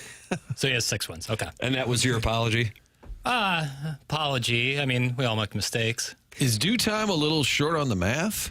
What do you mean? I mean, Ledoux, you took math. I'm bad at math, yeah. Okay. I was always a grade behind in math. That was always humbling. Really? Full grade behind? Mm-hmm. In math, yeah. It was humbling. When are you catching up? Still haven't. Okay. I haven't either. I was horrible at math. Just horrible. Horrible. I've never been good at English. Good at decent at history. Great vernacular. I try. My mother's a writer, and so I feel like it is in the blood. I talked to your parents last week about your vernacular. Did they? Yeah, and they said he had older siblings, kind of grew up around adult conversation. Yep. And That's interesting. That makes sense. Dinner parties. Yeah. A lot of dinner parties like in Curb Your Enthusiasm. Like in Curb. I grew up in an episode of Curb. As a kid, you attended dinner parties? Well, it was called having company. Like, we have company tonight. Yeah. It usually means food is really good. I went back and listened to Sebastian Maniscalco because of you guys. I never really listened to him, and he did a whole bit about company coming over. Oh, yeah. And he said, when you work, hey, we got company. Nobody answered the phone, my father said. We got company, okay? Ma would get out a Sara Lee Crumble. We got company. I pour some Sanka. And he said, now the doorbell rings. Hit the ground. Somebody's outside.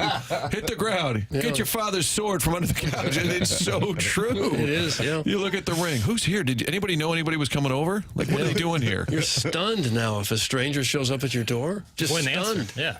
That's something you just don't do. I do. I answer it. But do you go up to random people's homes and knock? I don't do that, but if someone does it to me, I figure, well, I don't know. Martin, I'm big into upside and downside calculations, and I've calculated the doorbell ringing as having 0 upside. Therefore, I do not answer. Does Publishers Clearinghouse still do the thing where they... The big man is at the door. Where they come up with a check? Because that would be the only situation where upside would One time my doorbell rang, and I went to see. I didn't recognize the guy. I got there, it was Governor Bob Holden.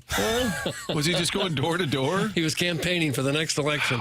How about Isaac Bruce, when they knock on your door to get in the Hall of Fame, he didn't answer it? Oh, wow. I guess there would be a case of having upside. Well, and I said, why did you do that? He goes, they made me wait, so I decided to make them wait. Nice. He made him knock twice. That's actually awesome. God bless him. The only math they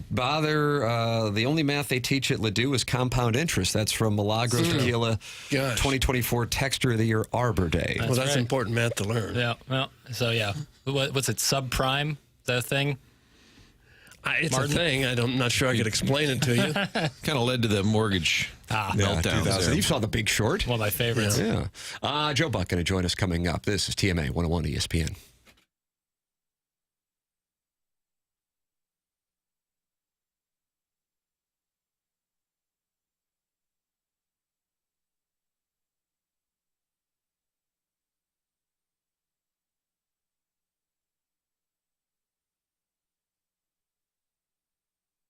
Couple more days to go with the 12 days of savings going on at Schnucks. Right now, this holiday season, save up to 25% on your holiday essentials. I keep reminding folks that includes things like party trays, which are huge this time of year. The 12 days of Christmas started back on the 11th, going to roll through December 22nd.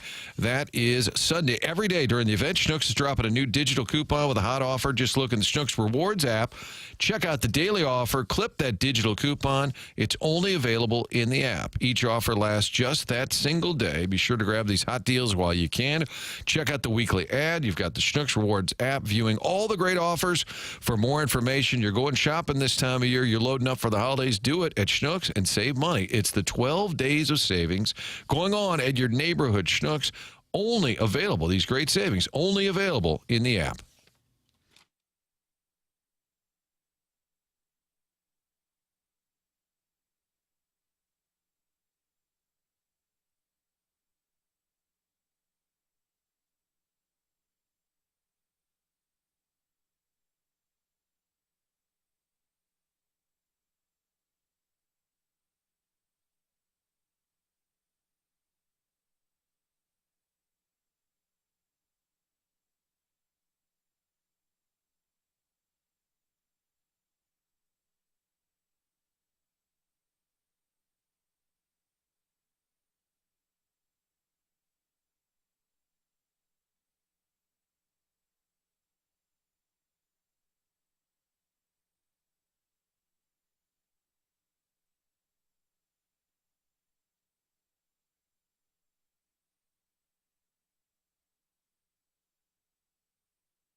This is Action Jackson with a Sports Center update brought to you by Saliga Heating and Cooling. The Grizzlies defeat the Warriors last night, 144-93. It's a 51-point loss for the Warriors. Steph Curry recorded 0 field goals, 2 points at the charity stripe. That was another Sports Center update brought to you by Saliga Heating and Cooling, an independent American Standard heating and air conditioning dealer.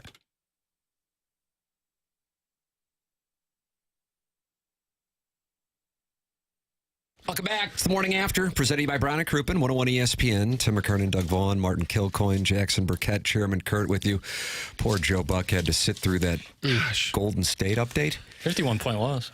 Joe, if I were Joe, I'd hang out. Yeah, I would too. I like use of the phrase charity strike. You do like that, though. Charity. How did we go from a free throw line to a charity strike? We'll talk that over with Joe Buck. He joins us right now on the Callier and Thompson phone lines. Morning, Joe. How do they write in the copy the Saliga thing? Yeah, Jackson, how is that written? That's a good question. Italics.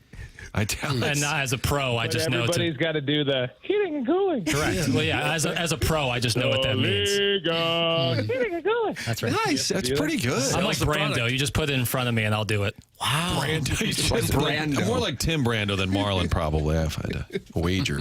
Joe, didn't you do basketball at Mizzou for 1 year, called Mizzou? Me? Yeah. Or Marlon Brando. No, didn't you? I was thinking charity stripe. Let's go to Joe Buck at the charity. Didn't you do Mizzou hoops? I did. I did a lot of Mizzou hoops. I did it with Mike Kelly, and then I did TV with Sunvold. Oh, how about that? Did you ever say charity stripe? Never. Don't say that. I thought it was outdated, stupid, and trite. Jackson, how does that feel? But it's making a comeback. I'm bringing it back. You're bringing it That's back. right. You're bringing sexy back and the charity stripe. Bingo. Joe, tell me you are getting on a plane and heading to South Bend.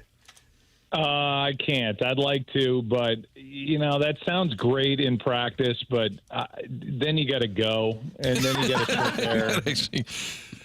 And then you gotta get home after, you hope that they go there and win. But if they don't, and then you're headed home, then the depression sets in and the questions of why did I do this? I would rather just be able to watch McDonough and McElroy do it and be happy that I'm warm. Will you be watching with some of your compadres from Indiana this evening?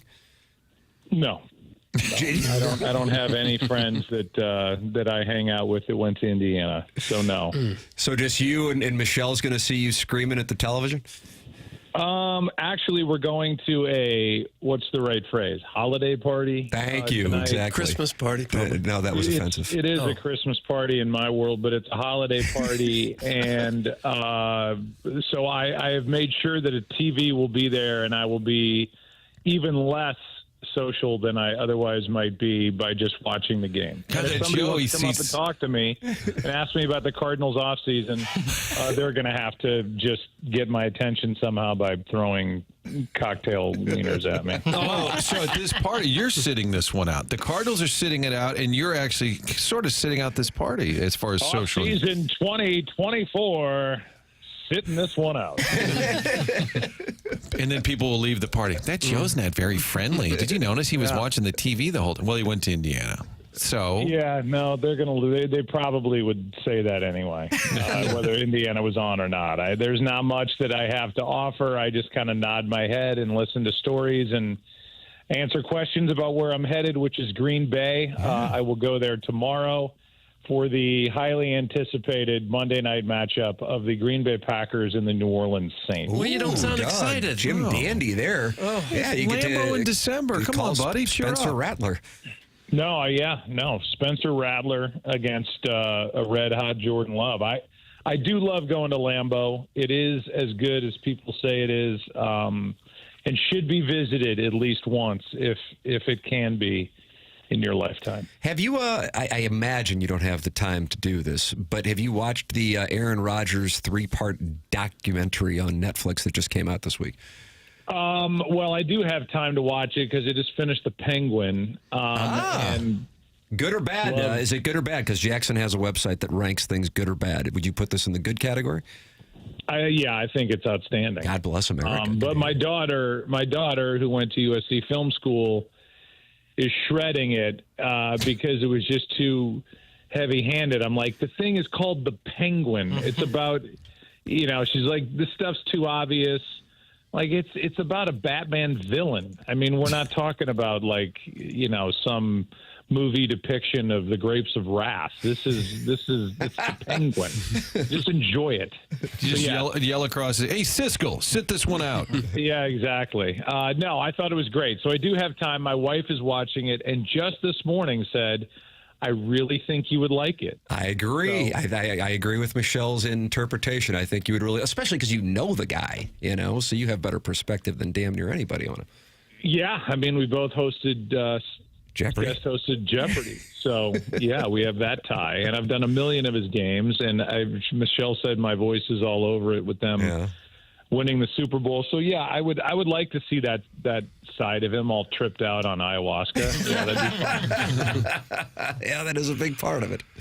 Joe, are you confident about your Hoosiers tonight? I think the public is probably thinking, they don't really belong. I'm sure you'd love to see them shock the world. What's your level of confidence?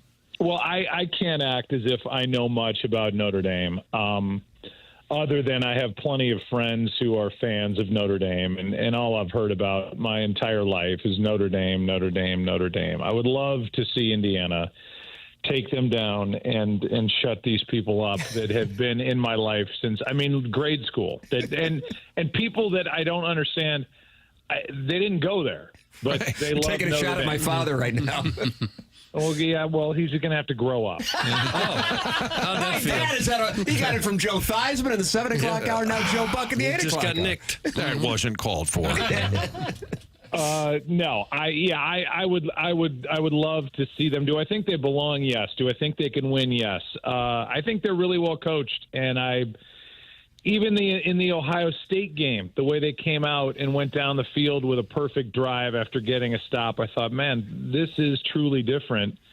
But I think any Indiana fan, there's too much history. Yeah. So there's no way an Indiana fan can be confident going, oh, well, of course, they're going to go into Notre Dame on a windy, cold night and beat the Fighting Irish.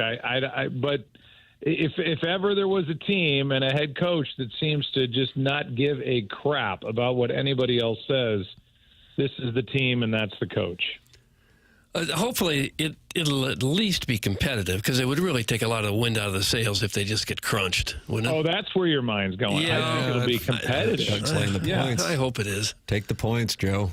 Take some cash. What is it? I don't even know what it is. 7.5. It depends on where you are wagering, but 7.5 in Notre Dame minus 7.5. Yeah, that'd be a tough one. I don't know. I think they can win, and I will walk out on a very brittle limb on this windy day in our fair River City and say that they will win. How about that? There it is. That was pretty much a guarantee as far as I go. I say that's a lock. That's a Tim McKernan lock. Nice. Oh, 5-star Do you love the Hoosiers tonight? Must be the Did I see you and Brett Hull palling around in Mexico? I wanted to ask about that, and I'd forgotten. Yeah, what was going on?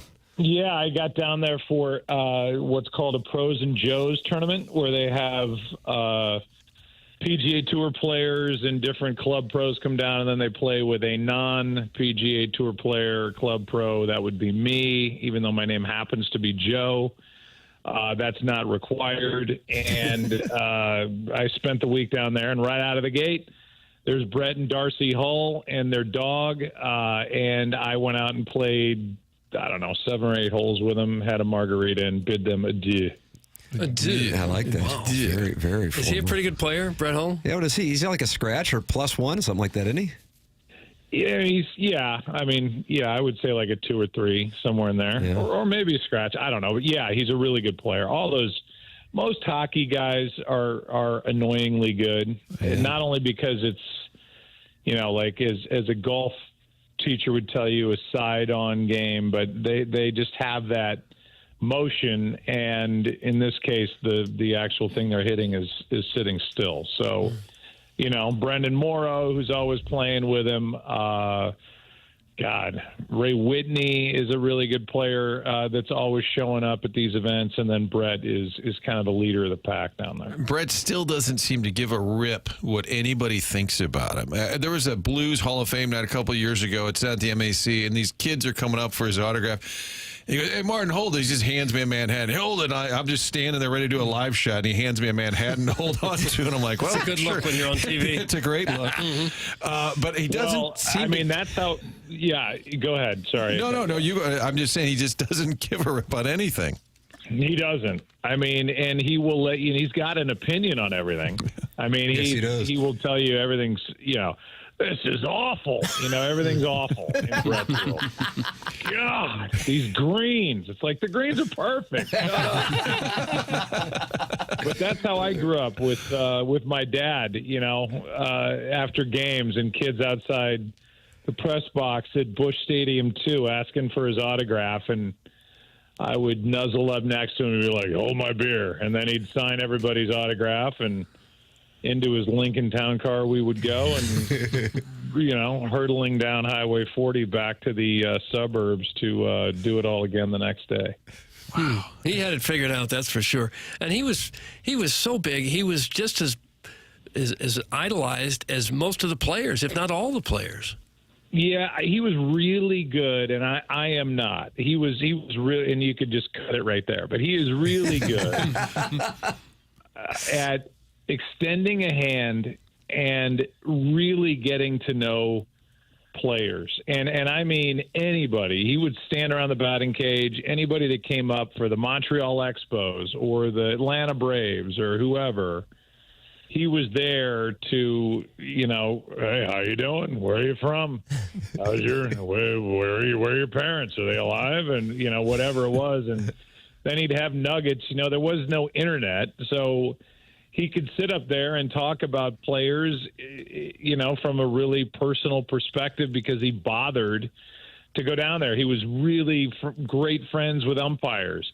He was really great friends with NFL officials. I mean, he just was a guy that wanted to put his hand out and meet you and get to know you. And that, I think, colored his broadcast in a really unique way where, most people today are so fixated on stats and next gen stuff and analytics and screaming. And at the end of the day, it's about people playing a sport in a game and getting to know who these people are is kind of the really fun part of the job, which I really have kind of not bothered to dive into in my 30 whatever years at Fox and ESPN. But don't you think the accessibility is different now? I mean, I know you could have the access, but in general, like the local play-by-play guy. That's really no. You're right. It's different, and there's more of a divide between player and announcer or writer or whatever. Then post-pandemic, it's even worse. But I thought about that my dad, would go in and talk to NFL officials before a Monday Night Football game or before a Sunday game. A, he knew them. B, he would walk in and there was a reason. He would not just want to know how everybody was doing, but he'd say, hey, what are you guys looking at this week? What's the league wanting you to call, not wanting you to call, and whatever. And now I think if I tried to get into the officials' dressing room before the game, I'd get wrestled to the ground. Like, why are you here? So, I do think it's just kind of a different atmosphere for that stuff. You're right. It'd probably go viral, though, if they'd video you getting wrestled to the ground. Yeah. No, I just want to see Sean Hockley in person. I think my favorite Jack Buck Monday Night Football, because he did the radio for all those years, my favorite part of that is that he would hitch a ride with Dan Deerdorf, because Deerdorf got a limo everywhere he went because it was TV, and Jack would be like, Dan, can you pick me up? I'll meet you at the hotel. Like, he got a free limo ride because he knew Dan. They carpooled home. I mean, if they were east of St. Louis for a game, the ABC jet was dropping Deerdorf off in St. Louis and then taking Al back to L.A. So Jack would hitch a ride. He'd hitch a ride and get dropped off in St. Louis thanks to Dan. So, yeah, and, that it's those stories and, being at the Silverdome for Thanksgiving when I was a kid growing up, and my dad getting a helicopter to leave the Silverdome so we could get to the airport to fly home for Thanksgiving, and just kind of the behind-the-scenes machinations of trying to make these games come off and getting there and meeting the people and shaking hands and then doing the game and getting home. It just was a great way to grow up and watch him kind of operate in the world.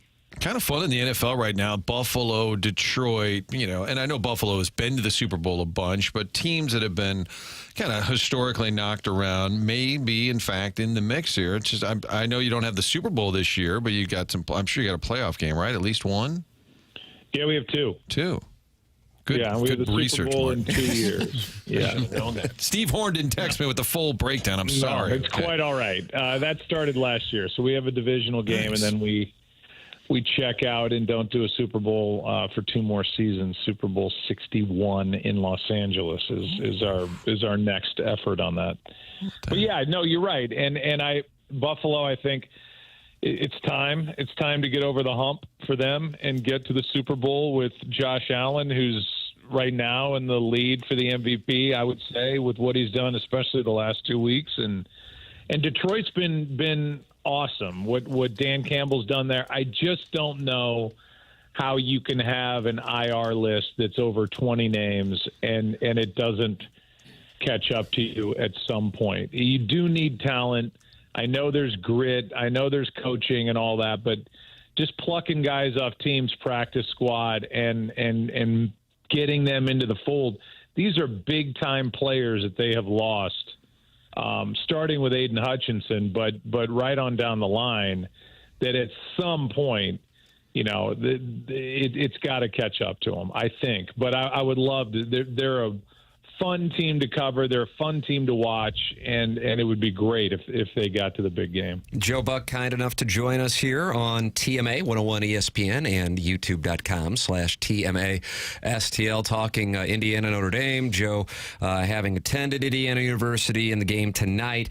We did make reference to the Cardinals sitting this one out. We are approaching the Christmas break for baseball transactions. The Cardinals have not done anything. Nolan Arenado shooting down the trade to Houston. Your impressions of what we have seen, Joe? It's amazing. They came in a close second. I heard on the Soto deal. They were close second, Doug. They were right there. Yeah, I have it on good authority that they just came up short. Yep. I don't know. I don't know what to think about any of it. At some point, they're going to have to add somebody. You got to. There's a new slogan. Hold on. At some point, they're going to have to add somebody. I'm writing that one down. I feel like there's so many guys out there. I read a list on ESPN yesterday and I can't act like I'm up on it like I was 4 or 5 years ago, but there's so many names out there. There's so many guys. There's got to be 1 or 2 players that aren't going to get the deals that they thought they were going to get going into this offseason. I think, yes, they want to pare it down. Yes, they want to be fiscally responsible, and they don't know what their TV money is going to be, and it's going to take a big hit and what have you. But this fan base, you've got to add to this team, and you've got to give some reason for excitement more than, hey, we're going to build up our minor leagues. I don't know that really sells tickets. So, there's going to be players out there, I would think, that you could get on reasonable deals that are not, at the tail end of their career, I would think. But if they don't want to do it, it's not our money. It's their money, and it's their business model, and we'll just have to sit here and watch what they do. But it's sad to be out of the entire conversation, except for who can they get rid of and who can they take off the payroll. That seems hard to believe we're at this point. It's almost surreal with Arenado. I mean, a 10-time Gold Glove winner that now it's quite public. I know that the teams aren't saying it, but the agents and the reporting is all pretty accurate that anywhere but here seems to be Arenado's motto. And as sad, as strange as it is, I think it's also sort of sad that you've got a star player, even if he's a little bit in decline, that just can't wait to get the hell out of here, and they're willing to oblige. Yeah, that's where we are. And, you think about the deals that were done Walt Jocketty, and I think about McGuire and trades that were made, and this regime has made some great deals too, including Arenado, including Goldschmidt, and he won an MVP here. So they have made deals like that, and they have been willing to do that. But this just seems to be an entire reset, and I'm not totally against that, by the way. But, there have been pieces that could have been dealt prior to now where it seems like you're operating from, a disadvantage. Absolutely. Instead of getting ahead of it. Absolutely. And going, here's our plan. We are going to do a reset next year, so let's sell now with, these players, on a bit of a high, as opposed to, hey, our backs are against the wall, just take him. That seems crazy to me. Couldn't agree with you more. And we talk about the reset, but since they haven't done anything, it's the same group of people who played last year who are going to be out there, minus Paul Goldschmidt as of right now. I don't feel like that's getting much attention, and I guess Nolan Arenado eventually will go away, but where is the reset? It's just a pay cut to, I guess, spend money at the minor league level? I'm not sure. I realize they're going to have lower revenue. But it's just really confusing, and I think maybe Joe Contreras and Gray and Michaelis saying they didn't want to go anywhere isn't necessarily what they expected and tied their hands, and Arenado is going to wait it out, which ties their hands even more. So, yeah, you got to be proactive. Otherwise, you're in the spot that they're in. Otherwise, it looks like you don't have a plan. And that's what I think I fear is the case. To say, well, now we're going to build up our minor leagues. Well, how in the world did it get to that? Right. How in any way did the minor league system get to the point where now we're going to focus on the minor leagues? Like, what is that? I don't understand that. It does sound like a basic thing in baseball. Like, okay, this year we've decided we're going to sell hot dogs and beer. Well, you weren't before. Like, it is kind of like one of the main things you check in baseball. Okay, develop the minor leagues.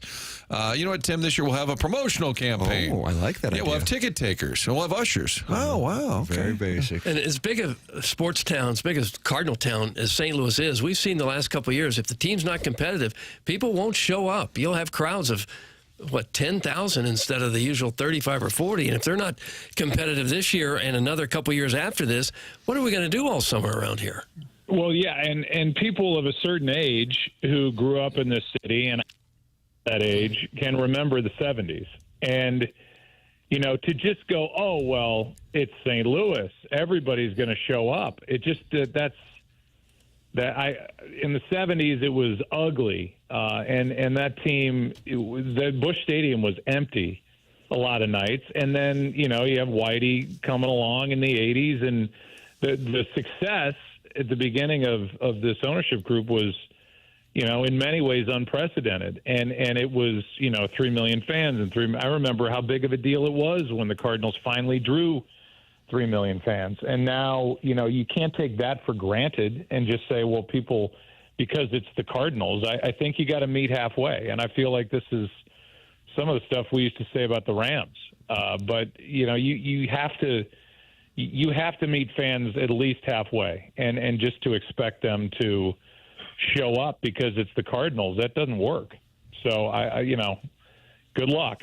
But this off season is shocking to me. Yeah, shocking with lack of movement, period, whether it be bringing on or trading away. That's where we are. New slogan. That's where we are. And the alternate slogan, like a alternate jersey, will be, at some point, they're going to have to add somebody. There it is. 2 slogans discovered. That'll enthuse the fan base. Maybe they won't. I don't know. I mean, but it would have been nice to get some of these guys that have since left and gone to other organizations and become either All-Stars or NLCS MVPs a chance to play here. And I don't know, everything's just a tick off here. And it's like, obviously, the list of players who have left and have been crazy successful is mind-numbing and hard to believe.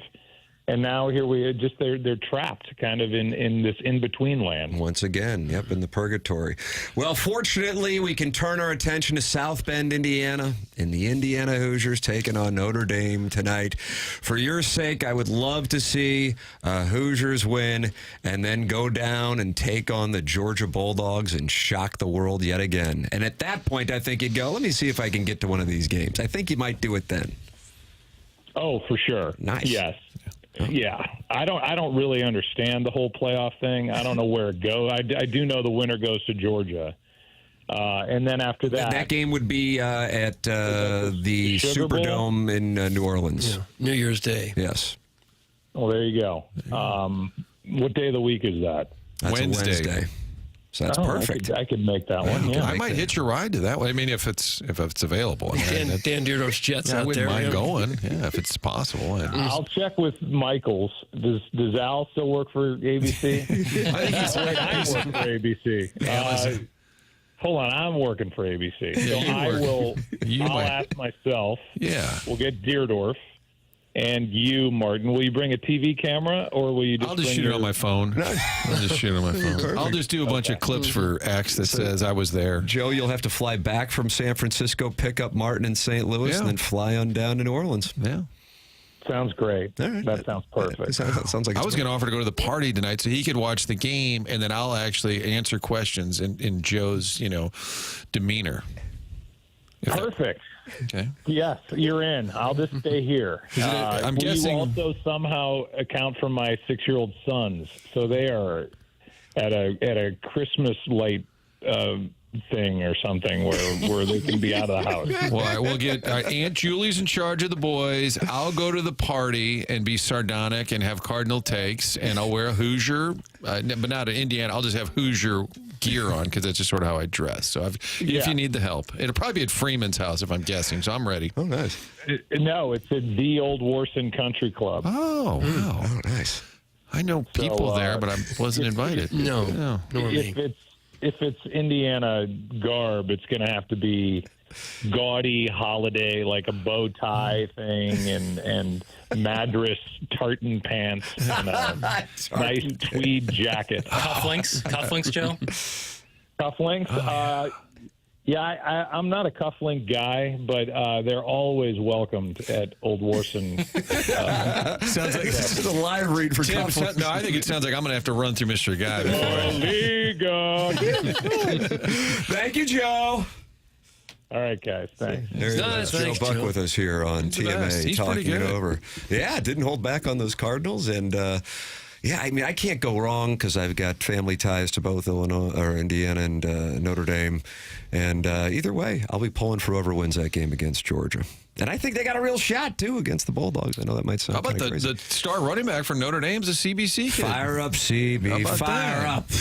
Jeremiah Love. Yeah, my dad loves him. And then Aeneas Williams is out of Hannibal. The Hannibal area, named after. But not related to. Not related. His dad was a football player and loved the Rams and wanted to name his son after Aeneas Williams, but it's spelled and there's differently. a Tufox story I saw where I don't know if you did I interviewed both Aeneas's nice. at one point. At one point. Yeah, he was a stud at Hannibal, and I think he's roommates with Jeremiah Love. They're good buddies. A couple of your running backs, yeah. Great to have Joe on. Wonderful segment. Hey, I was texting with Amy LaBelle of Annie's Hope, Jay Randolph Jr.'s longtime girlfriend before he passed away 2 years ago.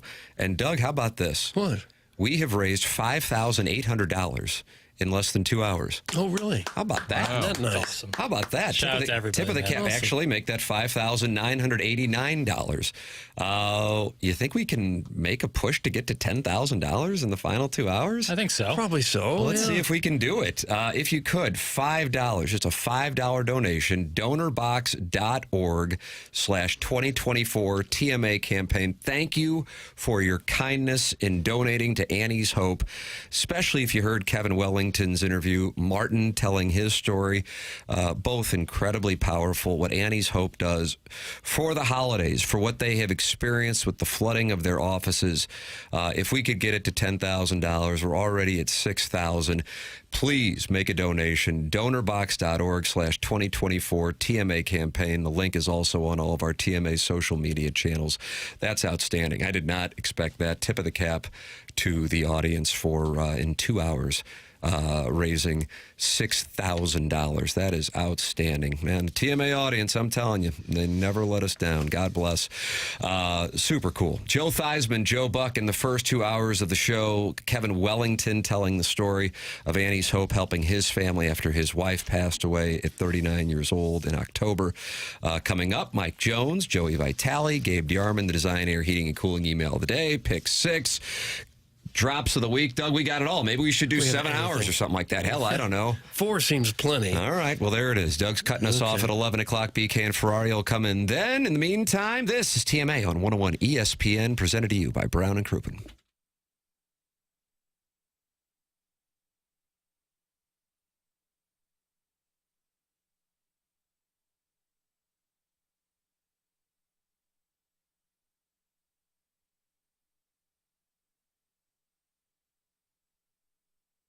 It's crunch time. If you're looking for gifts for friends, family members, colleagues, loved ones, give them the gift of me time. That's from Massage Envy. Get a gift card that they can use for a massage, a facial, a stretch session. You can get these gift cards at Massage Envy. And when you spend $150 in gift cards, you're going to get a free $40 promo card that you can keep for yourself. This time of year, it's great to unwind with a massage. There's a lot of stress, not only for yourself, so you go and get the massage, and then the stress of buying gifts for other people. The idea is let them pick for themselves with that me time from Massage Envy. Great deal that goes until the end of the year.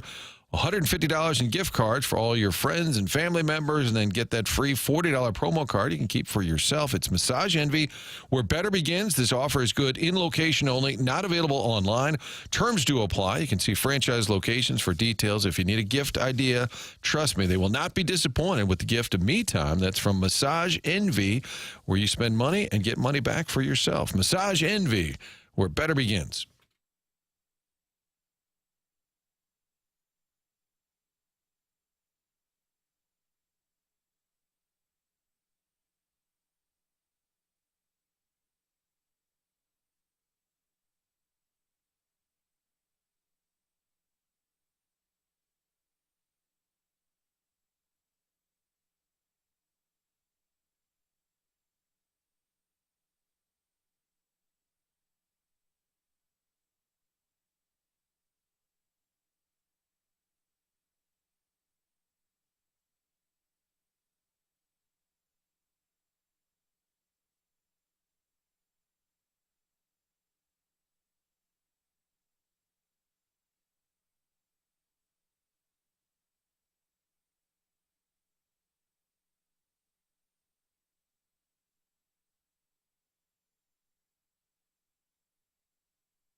Welcome back. Morning After 101 ESPN. Tim McKernan, Doug Vaughn, Martin Kilcoyne, Jackson Burkett, Chairman Kurt with you on the program. Joe Buck, Joe Theismann already joining us on today's show. Joey Vitale coming up in our 9 o'clock hour. Gabe DeArmond in the 10 o'clock hour. Who's going to be Missouri's quarterback, Doug? I mean, what do we got going on here? Hell, I don't know. Bo Perbula. You think so? Why not? And that's how you have to say it? Yes, going forward. If he commits to Mizzou, you have to really emphasize it. Kind of like that old chicken spadini thing. Chicken spadini. It is our pleasure to welcome to the Callier and Thompson phone lines, ladies and gentlemen, Super Bowl hero Mike Jones. Morning, Mike. Hey, good morning, guys. How you guys doing? We are wonderful. Good. Another Mizzou guy on the show. I'm outnumbered 4-1 now. I like it that way. That's the way it should be. Is it any other guys but Mizzou guys? Oh, wow. Yeah. None that matter. That's exactly right, Doug. Well said. Well said. Hey, Mike, I know you got an event going on tonight. What do you got going on? Yeah, today, the Demetrius Johnson Foundation, we've been, for the last, of course, the DJ passed away 2 years ago, but his foundation lives on. We do a Christmas toy giveaway on Sunday, but we actually made it a weekend now, so it's the giving weekend. So today we're at the Gary's Fine Dining, 601 North Grand. If anyone comes and donates 2 gifts, they'll receive 2 tickets to the concert on Saturday night of E-Wave. That's at the Sheldon Theater. So the time is from 2 o'clock until 6 today. And then tomorrow morning from 10 until 12. And anyone that brings 2 gifts will get 2 tickets to that concert. And at Gary's Fine Dining, it's right next to the Fox Theater. Is he a relative of DJ's, Gary? What's that? I was thinking, is Gary related to DJ? Gary is his older brother. That's what yeah. I always thought that. So, Gary's was the DJ's older brother. Gary's Fine Dining from 2 to 6 on Friday. That's today. Then from 10 to noon tomorrow. If you can bring 2 gifts, it's a toy drive continuing the work of the Demetrius Johnson Foundation. So stop by 2 to 6 today, 10 to noon on Saturday. Bring 2 gifts, and then you'll get tickets to the Heatwave concert Saturday night, which is taking place at the Sheldon, which is a great spot. Mike, you told a story at the Missouri Athletic Club the other night. When Coach Drink got the job at Mizzou, one of his first meetings was in St. Louis with you and DJ at Union Station. Tell us about that meeting. Yeah, actually, it was the president of the university. It was the athletic director at the time, and Coach Drink, and then myself, DJ, and JC, Coach over at Carter Ritter. So we sat down and talked, and, Coach Drink was asked a couple questions about, the alumni. But then, the first question about players was about Brady Cook. And I told him at the time, I said, of course, I coached against him. I was like, this guy's going to be a good football player. He's got to give him a little time to grow, but he'll be a heck of a football player. He's like, okay. And then, kind of looked, okay. Coach coming in, and he doesn't know really the guys and know the area, the lay of the land. So I think he took it with a grain of salt. And then, of course, as Brady got, older and playing more, he got better and better and realized, he was a guy that really did a phenomenal job at Mizzou. Mike Jones, former Mizzou running back. You know how he became a linebacker? Doug, you're good at trivia. Do you know how he became a linebacker? I don't really. Don't remember the story. Al Davis of the Raiders said, Mike Jones, you ought to be a linebacker, and thus the NFL career. There wouldn't have been a tackle for the St. Louis Rams if it weren't for Al Davis. Connect those dots, guys. Well, thank you, Al. I was thinking it'd be a nice touch at this charity thing where you're collecting toys. If you could tackle people maybe a yard away from the collection site, and then they could get up from there and put it in the box. My tackling days are way over. You 20 plus years for me tackling anybody. 25th anniversary coming up of the tackle. There's going to be a great reunion at the MAC. And I know, Mike, we've talked about getting some other events together. You were out in L.A. Somebody else was telling me that Vermeil wasn't there, so I guess he didn't get it. Did he get invited, but they didn't fly him or something? Well, no, he was invited, but it was a problem with the other coaches. And, Coach Vermeil, he's loyal to everyone. And if they weren't going to take care of the coaches, he wasn't going to show up. That's pretty much what it came down to. And so he was unable to make it. And it was just it could have been done a lot better. We appreciate what they did, honoring us on Sunday night. But, for 25 years being the first team to winning, and then I think some issues with it being the St. Louis Rams. It's just a whole bunch of stuff that shouldn't have gotten away, and it did. It's kind of a weird deal, right? When you're in LA, the fans are like, "Hey, what's up, guys? Hey, good job." Like, it's a little weird. It's like your parents are divorced and you don't know whose house to go to for Christmas. Well, you know what? I say we're kind of like, that Christmas story, the aisle of misfit toys, where you don't have a place to go. I mean, I hate to say it, that's what the St. Louis Cardinals and St. Louis Rams are now. Yeah. The aisle of misfit toys. Think about that. Yeah, the Cardinal players here fought that for years. You know, the Rams having all the success and all the great football Cardinal players from the years kind of felt the part of it and kind of not. It's kind of an awkward place to be in. Yeah, and we know exactly where it is now. Yeah.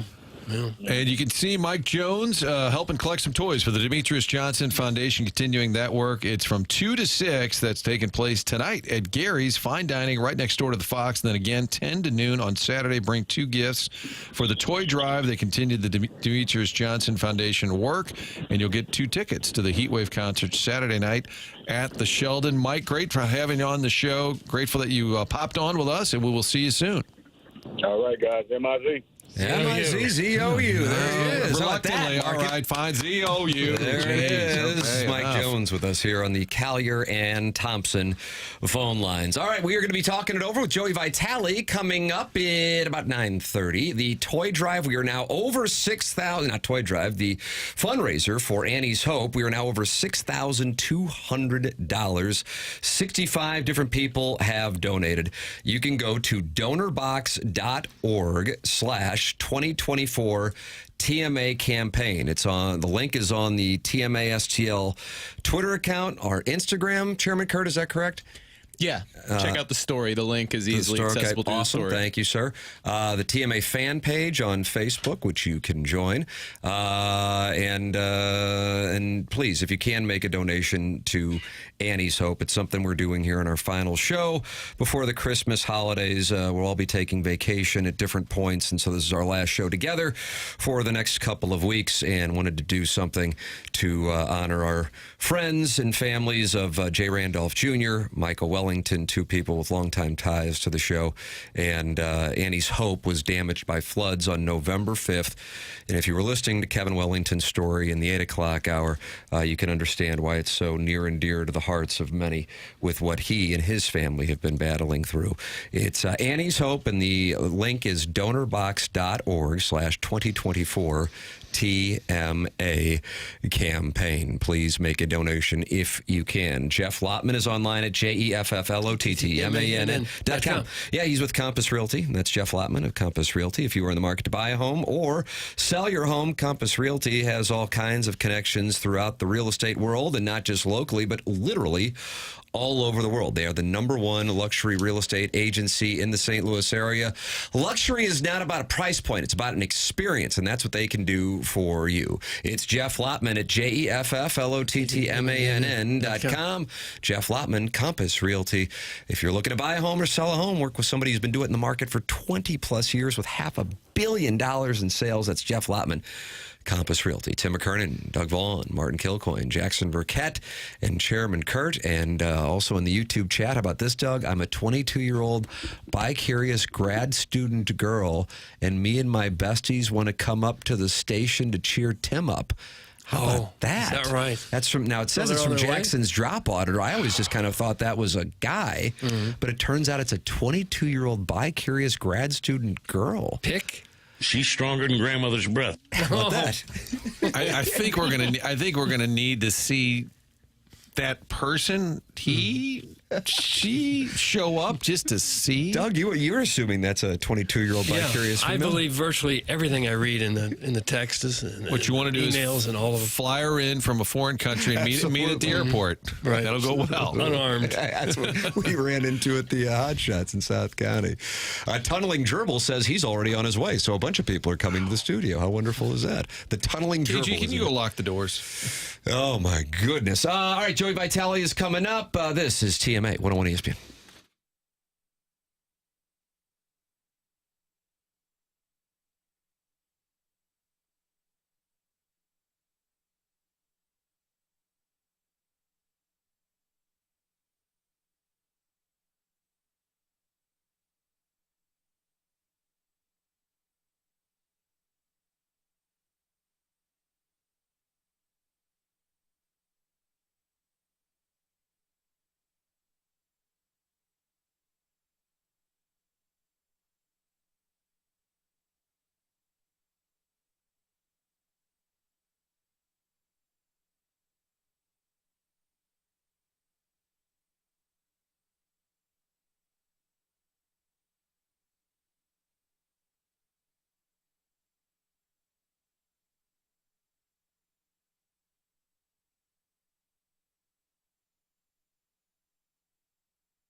It's TMA 101 ESPN.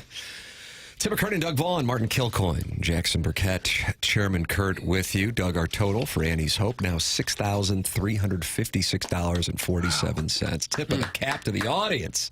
Didn't really have a goal.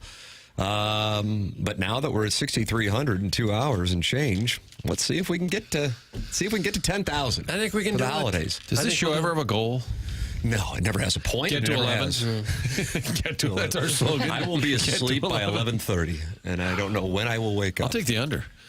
You think I'll be asleep sooner than that? Yeah, maybe in the 10 o'clock hour. It's kind of not off. I got to hear what the Colonel has to say about Missouri's quarterback situation. Chairman, are you panicked? About the quarterback situation? Yeah. I'm not really locked in. Okay. I probably should be more, but, I mean, it's alarming that they haven't grabbed one yet with what's available on the roster. So, yeah, panic meter moving up a little bit as each day passes. Well, they'll get somebody. They could be in that Arenado mode. They just want to wait a little longer. That's what they're doing. They just want to see what else is out there. And everybody's available. Everybody on any team, if you offer them the right amount of money. Well, keep an eye on this. Jackson, you have that audio of the Alabama offensive lineman. What is this gentleman's name? I'm sorry, I sent it to you. Yeah, I had bookmarked it prior, and it starts with, it might be a Joe. We might have another Joe entering the chat here today. This guy's name is... Bop. Doug hates that when you do that. Doug hates that when you do that. Mike Johnson. Mike Did you make Johnson. No, this is how you I actually thought it was. Is that the Speaker of the House? Is that the guy who owns High Point? It's both of them and the former Alabama lineman. It's like the Forrest Gump of football. Wait till you hear this. I mean, I've talked to people inside of numerous programs that say that they're talking to rival programs and just kind of chuckling with one another. Like, what do you even do? You know, what do you even do when these kids are getting these offers while they're on your team and heading somewhere else and then making a different decision 24 hours later? And guys, I heard today from a really reliable source that there is a team in the college football playoff that is actively paying its players to stay throughout the playoff so that they will have enough people to practice with. And they are in the playoff. Wow. Oh. It blows my mind that that's what we're dealing with. But these kids are being recruited other places. The transfer portal's wide open. And I don't know what the end game actually is. How about that? How hard is it just to move it back to where the recruiting period can't start until the season's over? It's the semester thing. It affects their schooling, Doug. Their schooling. Yeah. I think they can get caught up. Although Jackson and Matthew never got caught up. It's true. It's true. So maybe they can't. I think we got to set aside this classwork thing and just say, we'll move it back a little bit. Mm-hmm. If you switch to a school and they've already started the semester, we'll get you caught up. Because we're going to just give you the grade anyway. What that? We're paying you to stay. You're in the playoff. Mm-hmm. Please don't leave. Please don't leave. Please. We got a huge game this weekend. Please don't leave. Please don't leave.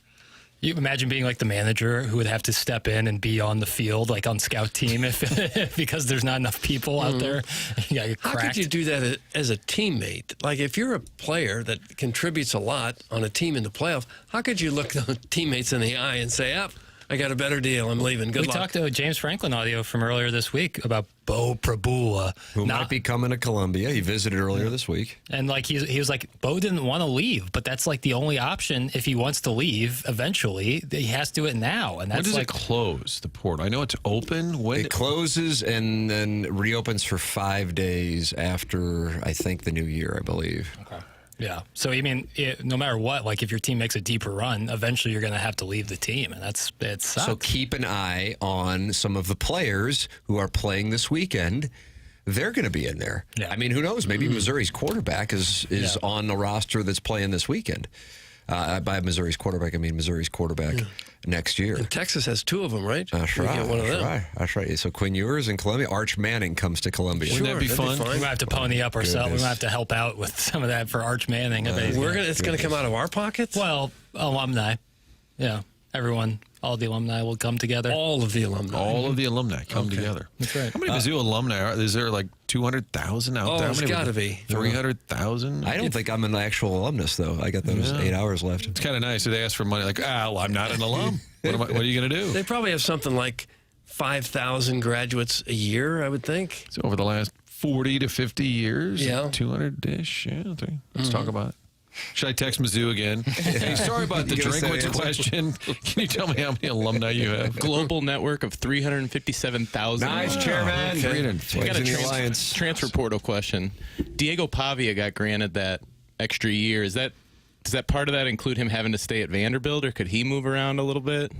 I would imagine he'd be able to move, too. Seems like there's very few restrictions. So, for the record, for those not familiar with it, Diego Pavia, who became well-known in college football this year, if you were watching him play against Missouri, he had a good game, but became famous 2 weeks later when he led Vanderbilt to the win over Alabama.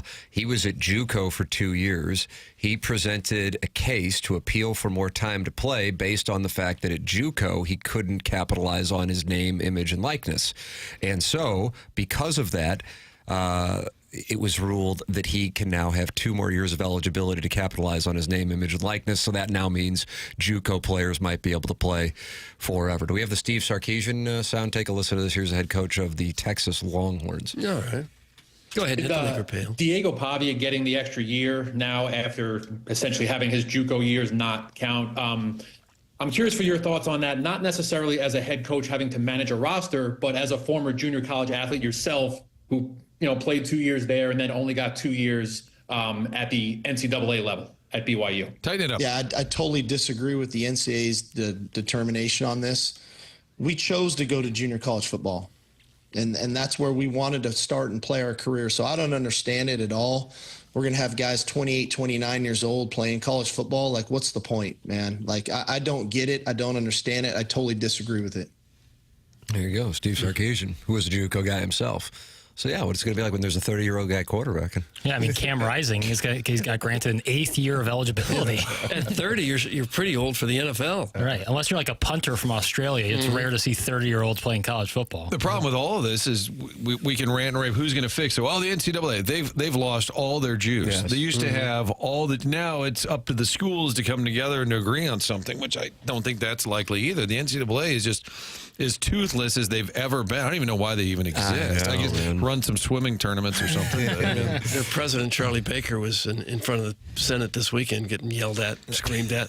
Didn't go well for him, did it? No, it didn't. Marcia's Burner with a suggestion for the Tigers. Maybe Tim can go back to finish his degree and play quarterback. It's not a bad idea. Could you see over the line? It's just not fair. Well, I mean, these guys are 6'3", 6'4", and 5. I wear lifts all the time. Joe Theismann wasn't a real big quarterback. Exactly. Thank you. Well, Tim's also super mobile, and so, it's going to be a lot of one-step dropbacks right up the middle. Yep. Oh, you're a running quarterback? Mm-hmm. Tavon Austin. You kind of get lost in the... Fran Tarkenton. He was 6 feet tall, too. Depends how you measure. Well, with a ruler, a yardstick, something like that. Hey, that Joey Vitale is going to join us coming up on the other side of the break. We also have the drops of the week and our pick 6 for the college football playoff weekend. The Colonel in the 10 o'clock hour design, air, heating, and cooling email today. That's all to come. This is TMA on 101 ESPN.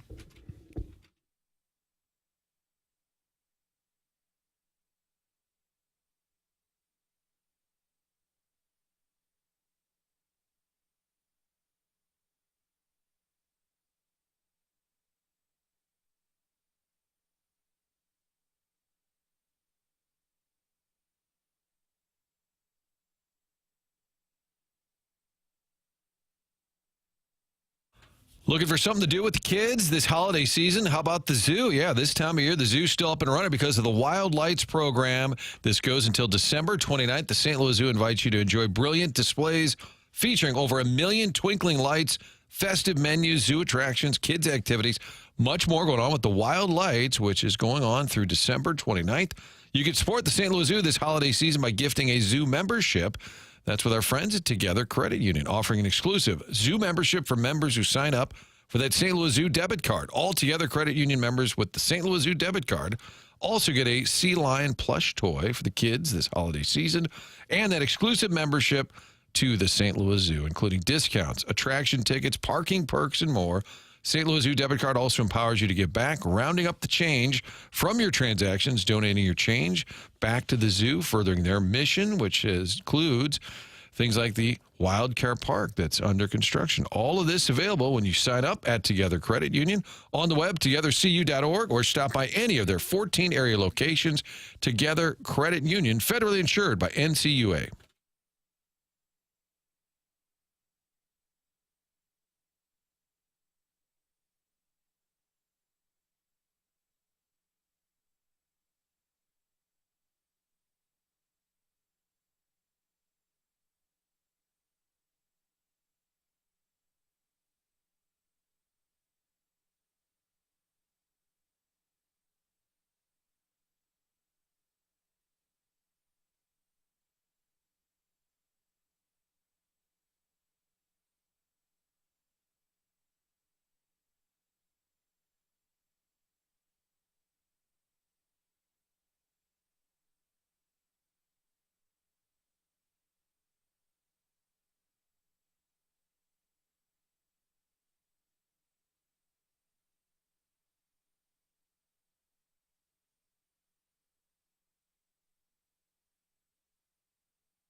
It's TMA 101 ESPN. Tim McKernan, Doug Vaughn, Martin Kilcoyne, Jackson Burkett, and Chairman Kurt with you. You can watch the show youtube.com/TMASTL. You can text in, Air Comfort Service text line. Save it in your phone and participate in the program anytime you would like. 314-3999-646 and call in the Collier and Thompson phone lines 314-974-0101. And the Collier and Thompson phone lines is where we find friend of the show, Joey Vitale. Morning, Joey.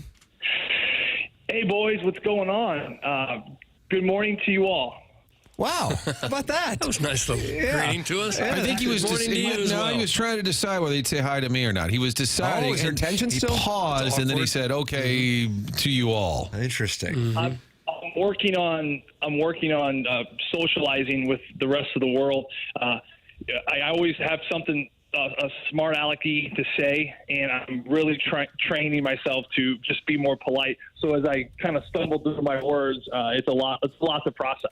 Wow, there's a lot going on over there. I didn't know that, Doug. Does he know that Jackson and I are going to be outside picketing the party on Saturday night? Wow, I did not know that. It's going to be a cold one. You guys just come on in. We're not taking any. They don't want to go in now. No pity. Nope. We're going to just have a trash barrel on fire. Just keep us toasty. Right, cooking up grease missiles and protesting for the people. They have the backing of the Teamsters. That's right. Oh man, that's something I'm just it's going to sadden me. No, please, just come in. No, they're not going in now. We're men of principle, Joey. Well, okay, maybe just to warm up and get a nip. Come on in, the water's warm. Yeah, just for a little bit. It's a star-studded guest list. Doug, it's A-list. Is it really? It is. I cannot control what you do. That is your business. See, I'm reading this book. You guys like all these things, don't you? Yeah. This is out of my control. What are you doing? Some self-help right now? Yeah, is that what's going on? Yeah, I'm doing some stuff. Going from hockey into the socializing of the real world, it was always a struggle for me because in the locker room you just get carved and you carve each other nonstop. And they always said that the worst day for a hockey player is the next day after they get a haircut, coming into the locker room. It's never pretty. And I remember when I retired, I was still in my hockey form of the banter, and I was at a gathering, like a social gathering, and there was a guy there with this huge nose. Like, this thing was a monster. Carl Malden. And I played with Tanner Glass, Chris. Remember Chris Thorburn? Remember the schnoz on Chris Thorburn? Oh yeah. Nice proboscis. I mean, Steiner. Well, I always joke with Steiner when I used to play against him. I was like, how does that visor fit over that schnoz? And we would obviously bark at each other. And now so this is the nicer you that's rattling off everybody's big schnoz. So I say the guy, he introduces himself, as Ed. Like, hey, Ed. I go, my God, look at the schnoz on you. Whew. And he gives me this look, and my wife gives me this look. And I'm just thinking, like, oh, we're just having some fun. We're just playing around. But we're bonding, if anything. But he didn't take it that way. So anyway, it's been a long journey, like I said, and but adjusting from being very honest to people to being more socially appropriate. But I am working on it. So as you can tell, and for that reason, Doug and Martin, of course, if you guys are around and want to come in, please come in. Doug and Martin. Well, that's two Jackson of us. Jackson's still on the outside looking in. Is it his schnoz? I'm afraid he might make fun of us. You met a total stranger, and the first thing he did was make fun of his nose. No, see, here's the deal. This is what I'm learning about. I'm not making fun. We're bonding. We're bonding over his deficiency. Okay. I agree. I do this with my son, and I'm telling him I think it's good. I call it ball busting. I say, I'm just busting your balls. And I know you're 7. This was a total stranger. This was a stranger. I think it's good to get those scars. Crying, sobbing. I don't like when you bust my balls. Give a damn. That's how you're going to learn, boy. Exactly. And you know what? There's science, Tim. Is that right? Hang with me a minute. I used to pour concrete. In the summers growing up. I never played hockey, so my dad made me pour concrete. I'm working with all these ex-convicts, guys who got out of prison, and they're just giving me so much crap all day long. And I always wonder why are they always bullying me? You know what I mean? Same with hockey. Why do you kind of bully the rookies? Why do you, as you mentioned, the banter, busting balls? Well, they've actually found this happens in the Army a lot too with the new privates. What they're finding is that it's actually these like subconscious little check-ins with the new guy, because you're basically testing them early to see how they respond to adversity. You kind of throw something at them, because the reality is, and you go through a hockey game, let's just say, pretty soon you're going to be in a game where it's going to get tight and it's going to get emotional and your back's against the wall, and you got to know, is this new guy going to have our back or not? And so you kind of give them these early tests to kind of find out. Same with concrete. You're kind of playing around. You're kind of giving the new guy crap. All of a sudden, a hot 100-degree day in July in St. Louis, that concrete starts getting hard. Okay, push comes to shove. Is this guy going to show up for us, or he's going to give up? So all these little jabs, I'll never forget stepping in my first with Paul Bissonnette in Wilkes-Barre when I went from college to the minors, and I'm in the shower, and he starts making fun of my little pee-pee. And I'm like, hey. Jesus, gosh. And I said to him, what do you think? I went to the little pee-pee store and just said, hey, I'll take that one. Like, come on. Like, is there a store for that? Is that a live read? Biz Nasty went after you. So he was ween peeking? Isn't that kind of frowned on? Yeah. Like almost like a little pee-pee store. And I said, hey, the one on the top shelf, that looks like me. Come on, it's not my fault. How's his? Jackson wants to know how well hung Biz Nasty is. Well, equal time, baby. For a different day, Jackson. Right. You can text me on the side. Guys. Because he holds back so much. Hold on. Is this the new you that we're hearing? Because it sounds a lot like the old you. Imagine living with me. Every day is just a roller coaster. She's a saint. Yeah. She is a saint. Yes, absolutely right about that. But anyway, so that's kind of how my day is going. But I have a great new book, and I'm working on it. and it's going to get better, guys. It's going to get better. See, I've learned from the hockey world. I was screaming at the kids last night. I was picking stuff up, and I said, I'm tired of having passengers. I want people to I learned from the hockey gang. You just say there's too many passengers when when there's not enough help. So thank you for that. That's right. It's the old good term in hockey. I told my first youth hockey team I was a brand new coach, and I was all pumped up. I wore a tie to my first game. These kids are 6. They're 6 years old. We're at Kirkwood. They learn to play. They got bumper pads all over the ice. So I wore my tie. I had my speech ready. I walked in, Martin. I said, "Hey, do you guys know who Aesop is?" And of course, their eyes looked like they saw 20 cats like just running across. Like, what? Aesop was a storyteller, guys. And I started telling this whole story about the tortoise and the hare. And I said, the tortoise and the hare. The tortoise started the race on time, and he kept at it. And then everyone knows the story. And, of course, the hare just darts off at the beginning. He realizes he's way ahead. What does he do? He takes a little nap out of the tree. I'm telling these kids all this. They're kind of into it. They love animals. Again, they're in kindergarten. And I said, but at the end, the hare wakes up, and he sees the tortoise crossing the finish line. And he gets up, and he runs really fast, but it's too late. And these kids are just like, jaws are dropped. Like, who is this new coach, and what is he talking about? And I said, guys, it's simple. The hare won, the tortoise won because he was what? He was slow, but he was consistent. Slow and steady is going to win the race this year, guys. We're going to make it to the end. We're going to win this league, but it's going to be slow, but we're going to be steady, right? So I had this whole pregame season. They go out on the ice, first game. Everyone's pumped up. Parents are they are moving like molasses. They're not moving their feet at all. Everyone's just stopped. And I said, guys, bring it in. What's going on? And they're all frustrated. And they said, Coach, you wanted us to be like the tortoise. Too literal. Too slow. So I realized that story's not for that age group. No. And then did they ask what size pee-pee the tortoise had? Is that No, that would have been a safe sport violation, big time, Mark. Okay. I would not have been.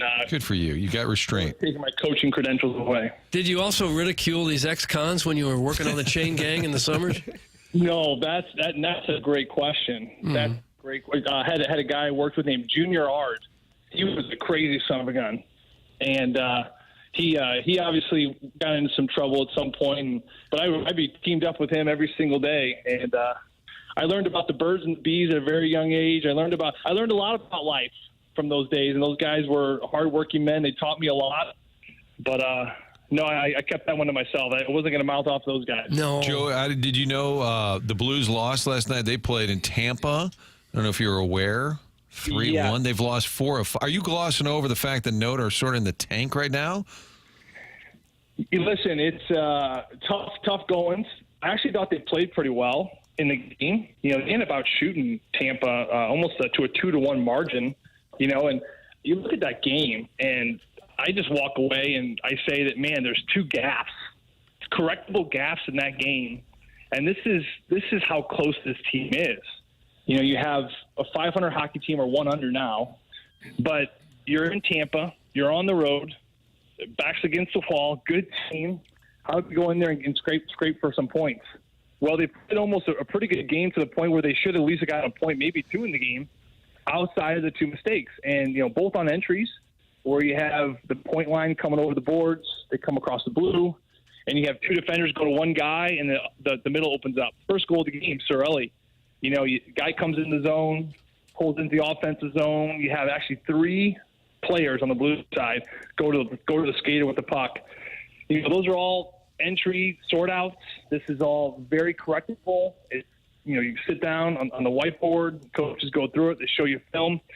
So I know that as tough as that was last night, and it's going to be a tough game tonight, the good news is that you're that close last night, and you clean up a couple little details, and I'm telling you, that's the difference in winning and losing for this team right now.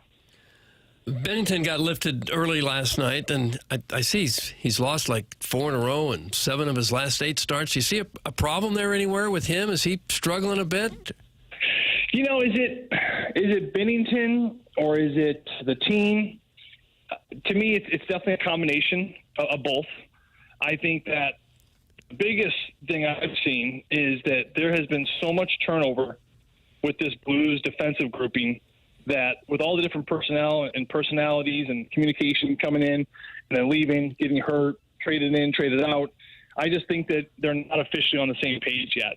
I mean, you start the year with Nick Leddy and Colton Parayko, Broberg and Falk, Suter, and let's call it Matthew Kessel. I mean, look, Matthew Kessel's in the minors now. Ryan Suter's up and down the lineup. We lost Nick Leddy. Don't forget about Torrey Krug.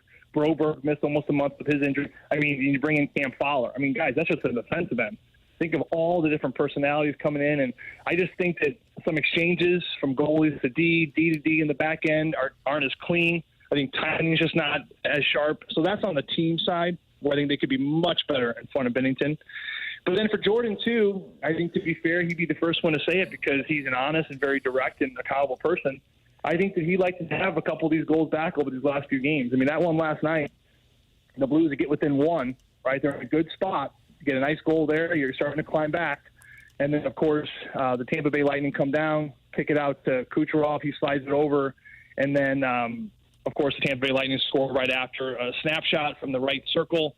You know, not a lot of velocity behind it. It was certainly shot well and just goes across his body over the glove with no screen. So you could tell in his body language right after as he gave a banner reader, looking up that he wanted to have that one back. So those are the ones you need to have. He didn't do it.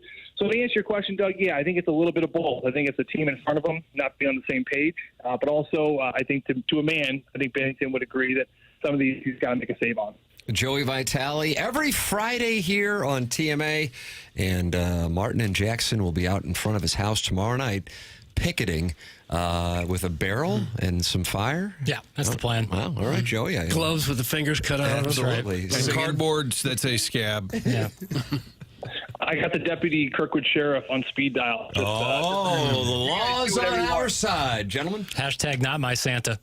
What if Strick asked me to go with him? Does that count? Oh, then you're definitely not coming. Sounds like he's out. Stephen Wildwood has offered to dress up as Santa so he can have all the Kirkwood MILFs sit on his lap. I don't know if you've got a Santa or not. I know Martin was in negotiations. I don't know where that wound up. I will say, in all fairness, this is it's like a community, our school Paris. This started like 4 years ago with just some people from our church, and that's where it's at. And since you guys have brought I've had more hockey people text me and call me like, "Hey, can I come to this park?" Random people got the Woolworths. Like, no, it's not like my best buddies across the board. This is a Catholic school. It's actually has a poster party. Like all the proceeds went to the school. So now everyone thinks it's like this big. They think it's like the Nelly Ball. You guys remember that? He had it the other night. Yes, indeed. This is not a who's who and saying, look, this is a community thing. We give the proceeds back to the school. I think it started out as like a kindergarten party. Like it's just surprising that it's so exclusionary. Yeah, well, again, I wish I had every group a part of it. But you know what? Maybe next year. Here's what I'm going to do. I'm going to go find a bigger house. I'm telling my wife I'm going to get back to work, get a bigger house, and then we're going to include everyone next year. How about that? Sidney Crosby texts in and says, really? Not invited to Joey's party? Unbelievable. He'll be on the picket line. He's irritated. He's a big fan of your show. I bet he's live streaming right now, Doug. Joey, we always appreciate the time. And, man, I can't wait to be at your house tomorrow on the inside.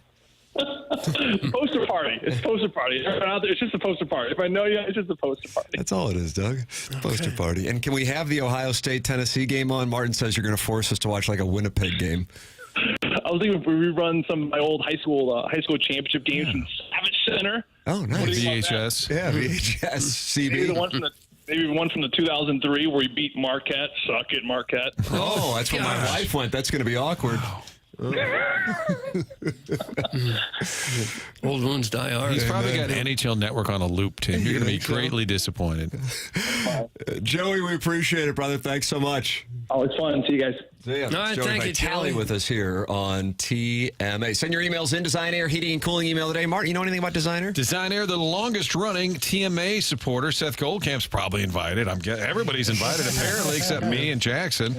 Seth and his family. Now, fourth-generation St. Louis business, longest-running TMA supporter sponsor. They bring you that email of the day in the 10 o'clock hour. They've been around since 1904, making sure the furnace works in the winter, the AC works in the summer. St. Louis goes through the seasons, the ups, the downs. It's cold, it's hot. You want to make sure you have an HVAC company you can count on, and that is Designer. It's emotional when I talk about design. That's why I jumped up there. The website is real easy, designairservice.com. Designairservice.com. Set up your appointment online, and when they come out to fix the furnace, they're not there to upsell. That just adds to the stress. When you need a repair, get the great repair team that is Design Air. If you need an entire new unit, they'll let you know. They'll walk you through the process.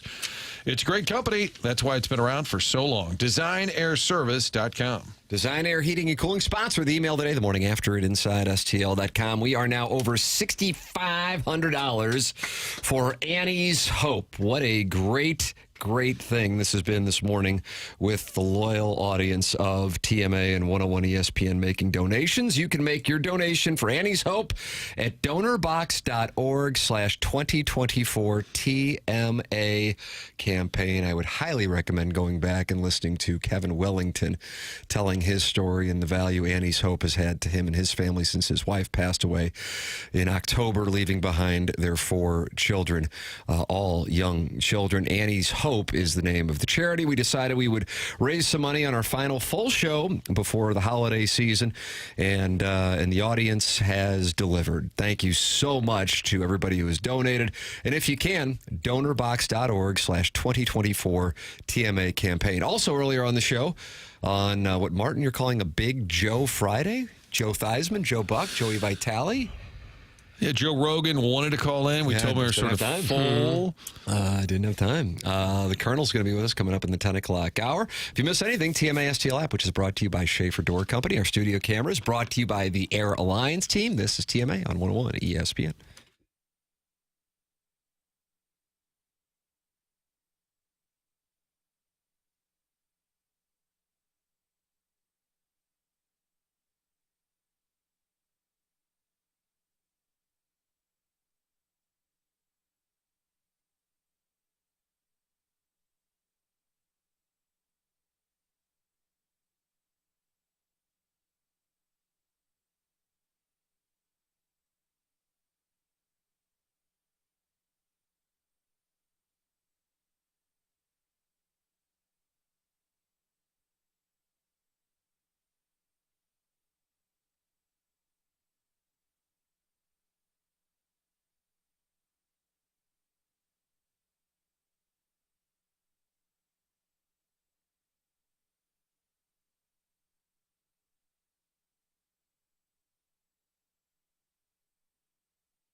This is Action Jackson with a Sports Center update driven by Johnny Londoff Chevrolet and Johnny Londoff Autoplex. The Clippers defeat the Mavericks last night, 118-95. Ivica Zubac with 21 points and 15 boards. That was another Sports Center update driven by Johnny Londoff Chevrolet and Johnny Londoff Autoplex. See Londoff.com. Chevy, together we drive. Are you kidding me?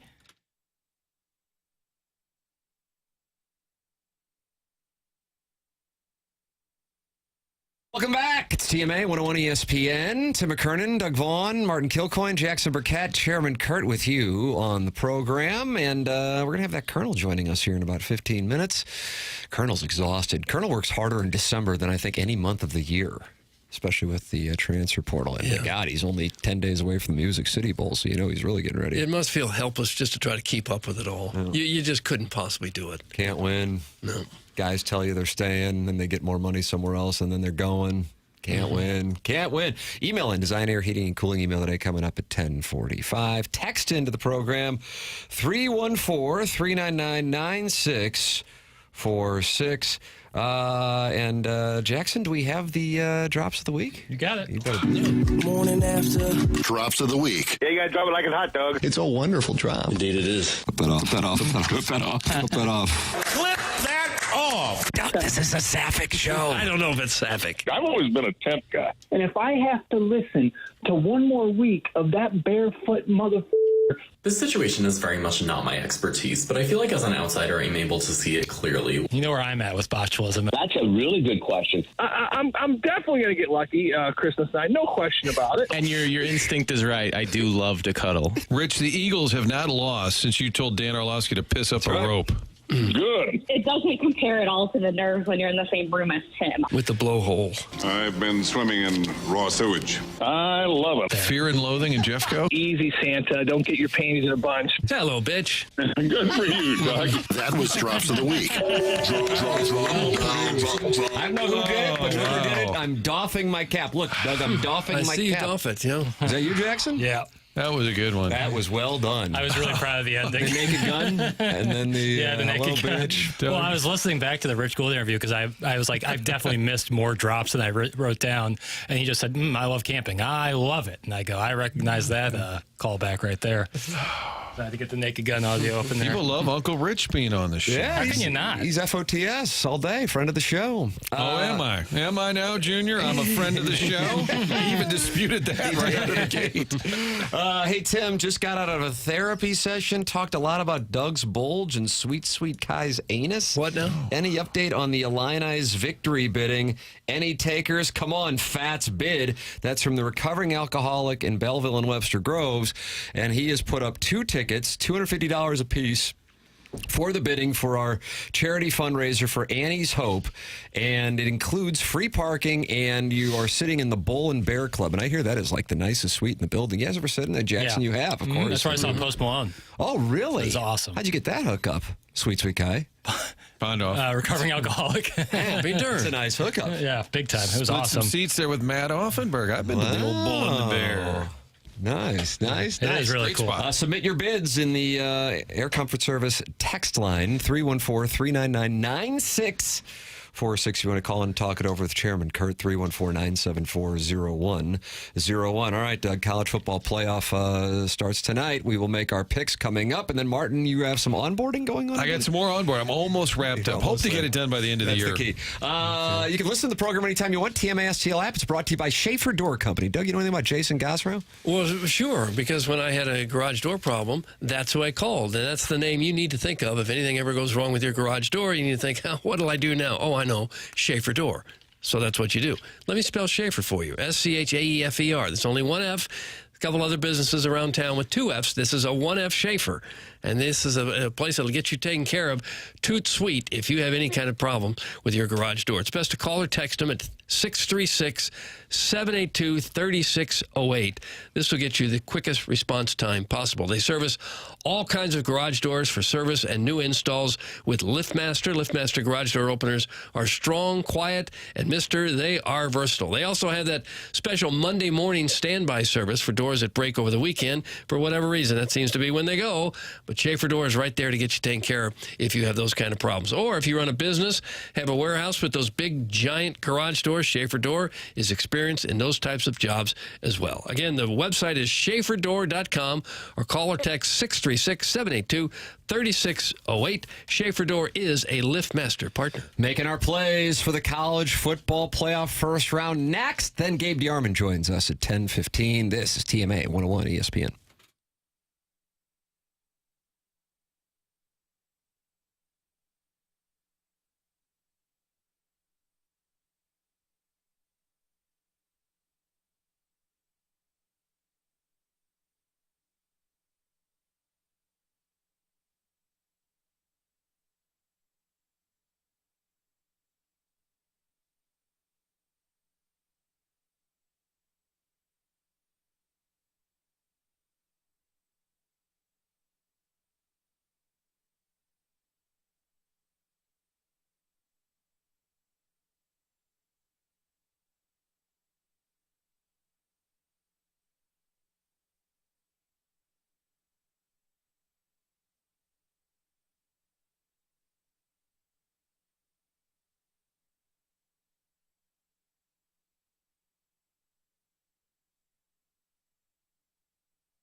It's TMA. It's 101 ESPN. Munganess, St. Louis Acura, Munganess, Burkhardt, Alton Toyota, 10 o'clock hour. Gabe DeArmond will be with us coming up. Get the latest on the Missouri search for a quarterback and the portal. Also, the bragging rights game coming up on Sunday. Jackson, you going?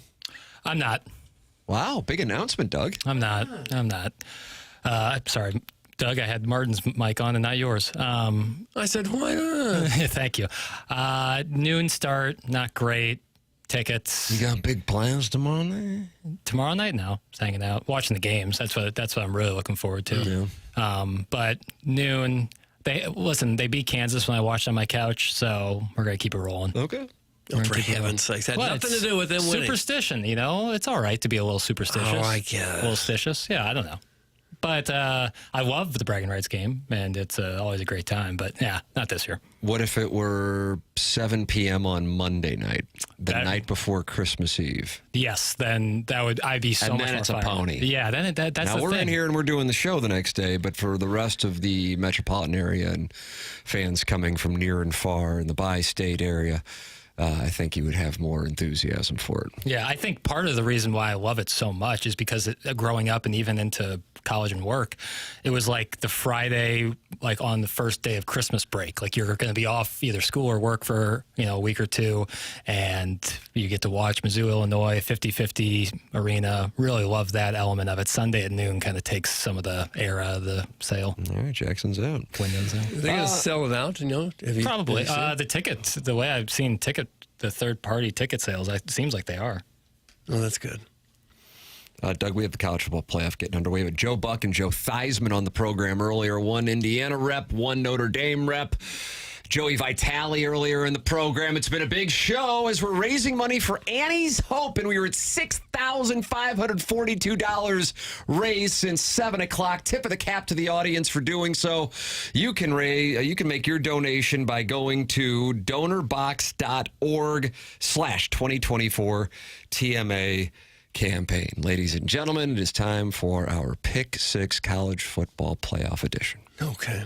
All righty. Let's see. We have our first game, Indiana at Notre Dame. That number has dropped. It is Indiana plus 6.5.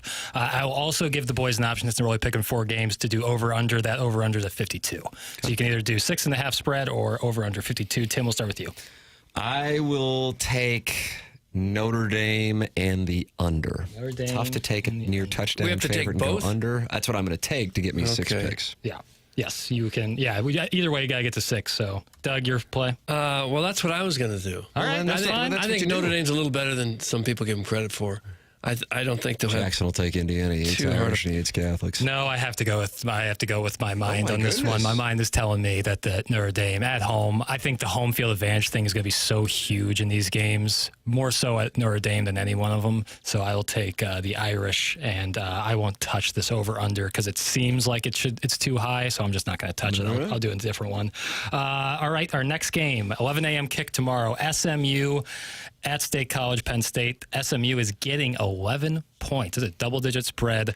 11 a.m. kick, 54 is the total. I'll get going here, and I'm going to take the Mustangs to cover. I'm going to take the Mustangs as well. I'm taking the Mustangs to I cover. was going to, but I don't want us all to bet the same thing. you got to say what you think. I'm also on the Say over. what you mean to say. Was that John Mayer? Say what you mean. need to Say what you need to say. And then Taylor Swift's also on. Is Taylor Swift I on don't that, know. Were they dating at that time? Doug? I don't know that either. Jeez, man, you got to do some show prep. So you want SMU, Doug? Yes. Stangs. Stangs. I'm also taking the over in that game. Clemson plus 12 at Texas, 3 p.m. kick. That total is 51 in the hay. Clemson's getting 12. Clemson's getting 12 points. 51 in the hay. Yeah, 51.5 is the Okay. total. I'll take Clemson in the 12. Clemson plus 12. Doug, your play. I'm going to take Texas. Texas plus minus 12. I am going to take Clemson, and I'm going to take the over in this game of What's 51 going on? and a half. Watch this. What's going on with Quinn Ewers? God, that's a good question. He's a turnover Glad I machine. stopped to watch it. Quinn Ewers. Which kind of makes me nervous about the over-under, but I like that number being a little bit lower. And then the final game, the nightcap tomorrow evening, Tennessee heading into Columbus, taking on Ohio State at 7 p.m. 7.5-point underdogs for the Volunteers. The total is 46. I'll kick it off. I'm going to take the Vols because I think they can go all the way. Tennessee Volunteers plus 7.5. Tennessee. Doug? Tennessee. You have to pick an over-under in this game, too. I do? Yeah, we got to get to 6. What'd you say the over-under was? 46. 46. I'll take the over on that. Square. Well, maybe I won't pick anything at all. Protest. It's like me at Joey's party. And I'm going to take Ohio State. All right, OSU and the over for Doug. Tim. Well, I go back and forth on this. I tell you this. I go back and forth because I think either one of these teams could win the national championship. I really do. I'm going to go Ohio State minus 7.5. Okay. And I will take the under. All righty. All right, so our picks are in there. I'm so looking forward to these games tonight, more so than any other game. Tonight's the one. Can't wait. That's so awesome. wait. It's such a perfect matchup, and the circumstances of cold weather and possible snow. Fired up. Steven Time says SMU is a 9-point favorite. So if that's the case, that's awfully interesting. Not where I'm seeing it. I mean, they're on the road. God, is it? I did this morning, and SMU is a 9-point favorite at Penn State. I see. No, Penn SMU State is a 8.5. 9-point dog. 9-point dog. Okay, so what did I say? 11? My bet was booked. Yeah, no. I mean, listen. But that's why I looked this morning at 7. That's what it was. No, they were not. I see 8.5 on ESPN. Well, we play at 11. Wow. Good thing I took the Stangs. Unbelievable. Colonel's going to join us coming up here in a matter of moments. It is the morning after. The show is presented to you by Brown and Crouppen. And Doug, a wonderful gift to get people for the holidays. Still can do it, and you get it, and it's downloaded right away. And that is a Sound Story gift card using the promo code TMA, getting you 10% off. Tell the people. It really would be about the best gift you can possibly give. I'm sure you ask your mom or your dad, what do you want? They go, I don't know. I got everything. And maybe they do have everything. Well, one thing they probably don't have is a recorded history of their life story. But now you have a chance to give them that. Sound Story has a special holiday discount of 10% off gift cards at mysoundstory.com when you enter the promo code TMA. Imagine being able to listen to a podcast interview with your mom or dad anytime you'd like to do that, and now that is possible with Sound Story. Sound Story is an hour-long interview with your mom or dad in which they tell their life stories, making sure that you and your children will have those memories saved forever. And now new in the 2024 holiday season, Sound Story is offering an option of a video interview to make sure both the stories and the images are preserved. It's a gift you will never regret giving. Trust me on that. It's a gift everyone in your family will absolutely love. Just go to mysoundstory.com and enter the promo code TMA to get this special of 10% off a holiday gift card for Sound Story. That's promo code TMA at mysoundstory.com. Sound Story, for you, for them, forever. There it is. Sound Story gift card, mysoundstory.com, promo code TMA for 10% off. You have the video option and the audio option. Colonel's going to join us. Gabe DeArmond of Power Mizzou, brought to you by James Carlton, coming up. Then we have the Design, Air, Heating, and Cooling email today. This is TMA, and it's presented to you by Brown & Crouppen. Munganess, St. Louis Acura, Munganess, Burkett, Alton Toyota, 10 o'clock hour.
Welcome back to TMA 101 ESPN. Munganess, St. Louis Acura, Munganess, Burkett, Alton Toyota. 10 o'clock hour. Tim McKernan, Doug Vaughn, Chairman Kurtz sliding into Martin Kilcoyne's chair. Jackson Burkett with you, and it's our pleasure to welcome to the program the Colonel, Gabriel P. DeArmond of PowerMizzou.com. He is presented to you by James Carlton of the Carlton State Farm Insurance Agency. Morning, Colonel. What's going on, guys? Do you work harder in December than you do in September? Oh, I don't think there's any question about it. I mean, the football season, there's a game. You know, we got media day on Tuesday and game on Saturday, and it's all kind of between them. You know, pretty regimented here. You never know when something's going to happen. Yeah. I mean, this is nonstop, I would have to think. Plus you got basketball going on at the same time.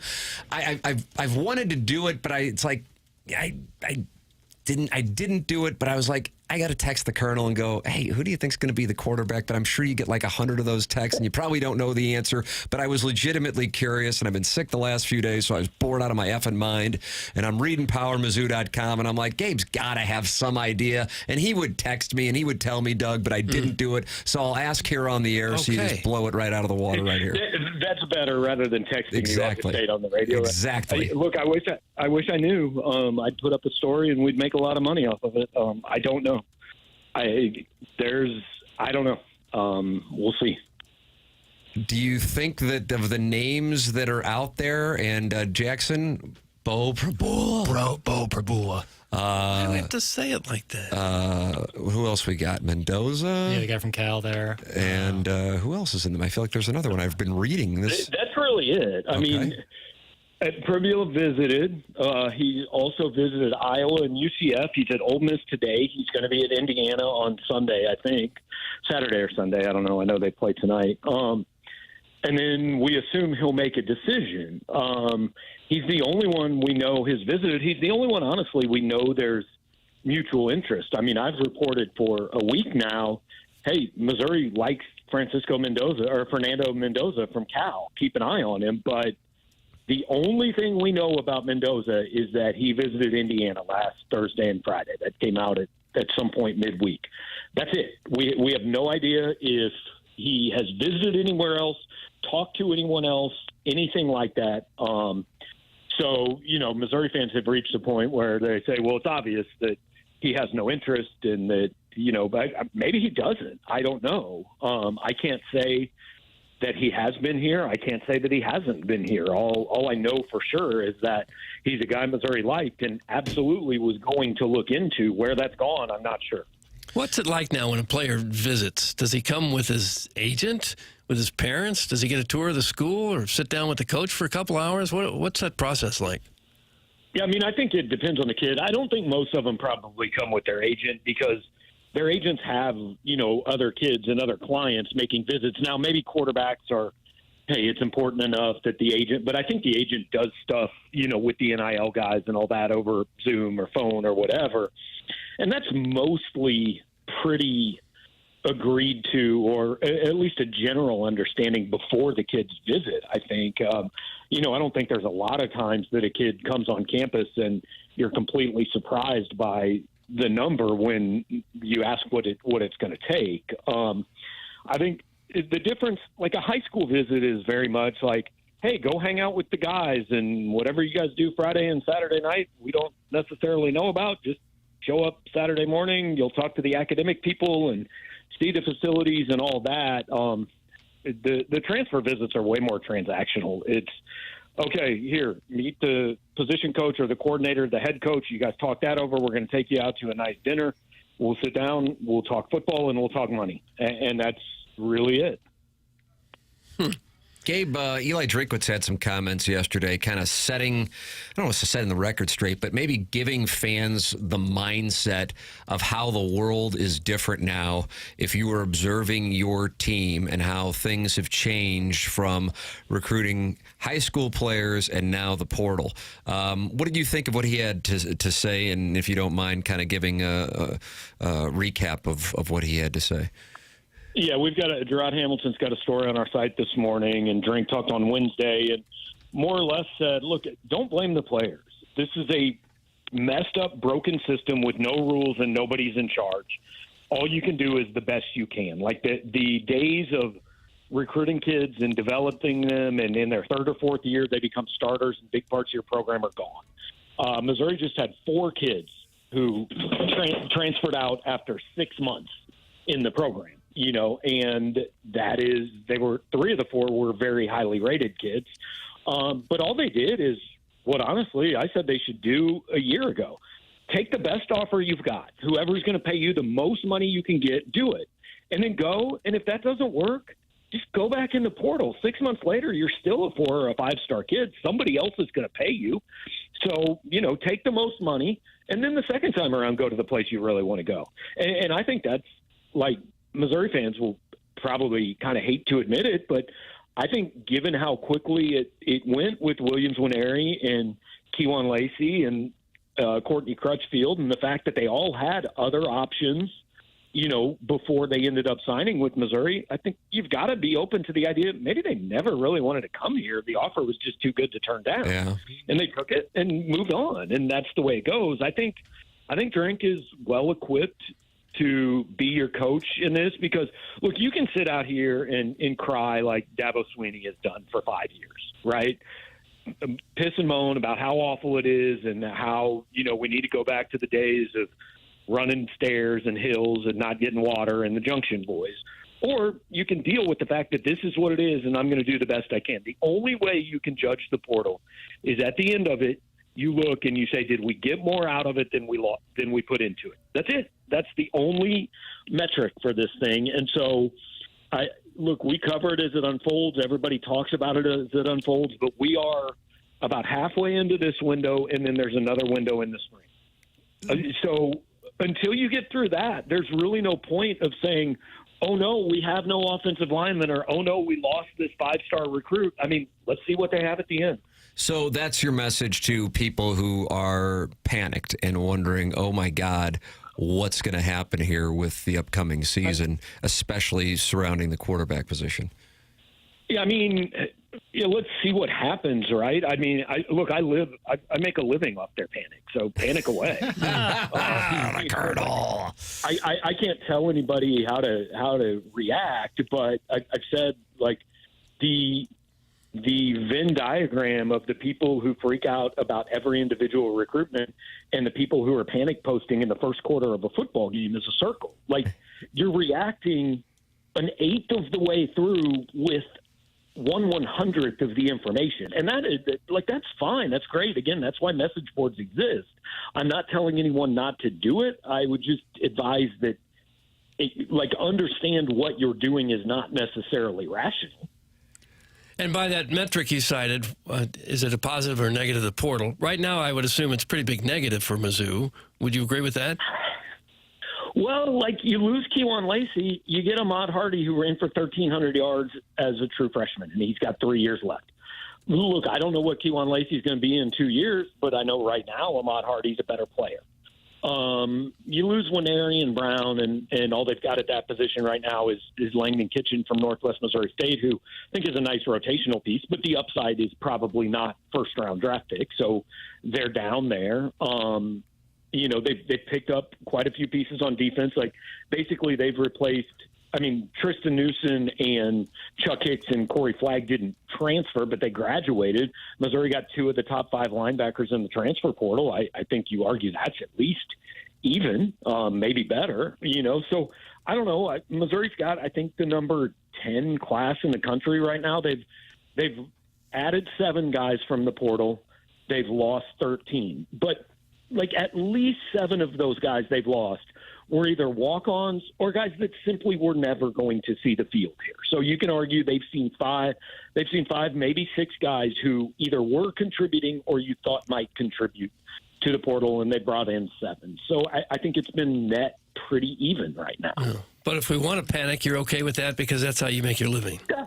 Well, if you panic, just do it on PowerMizzou.com. There you go. Okay. As you know, Colonel, I'm more of a Tiger Board guy, but I might drop by and panic on Power Mizzou today. Final question. Bragging Rights game, 12 p.m. here in St. Louis on Sunday. What are you anticipating in this one? I think this should be a pretty good game. I would guess when a line comes out, you're looking at Illinois probably being favored by 4 to 6 points because Missouri has the better record, but hasn't really been tested. They lost to Memphis and beat Kansas and haven't really played anybody else all that good. Illinois has played 4 top 20 teams, gone 2-2, so they have more losses, but they've also got more good wins. Illinois shoots the ball really well. They both like to play fast. I think this is going to be a a fun game to watch, and hopefully it's one that is fairly competitive and comes down to the last few minutes. It would be a hell of a nice way to go into the holidays if you're a Missouri fan. Looking forward to the festivities this weekend and monitoring the continuing transfer portal saga on PowerMizzou.com. Colonel, always appreciate the time, sir. Thank you so much. Have a wonderful weekend. All right, guys, you too. There it is. It's Gabe DeArmond, brought to you by James Carlton of the Carlton State Farm Insurance Agency. Every Monday and Friday here on TMA. He's with us on the Collier and Thompson phone lines. Well, Collier and Thompson, Tim, as you know, is a great place to go if you're looking to redo your house in any way. I'm talking any room at all. Normally, they like to focus on the kitchens and bathrooms because that's what people usually like to rehab, but they do anything in your house. So finish your basement to do a wine room, a man cave, bars, accent room, fireplace walls, offices, you name it.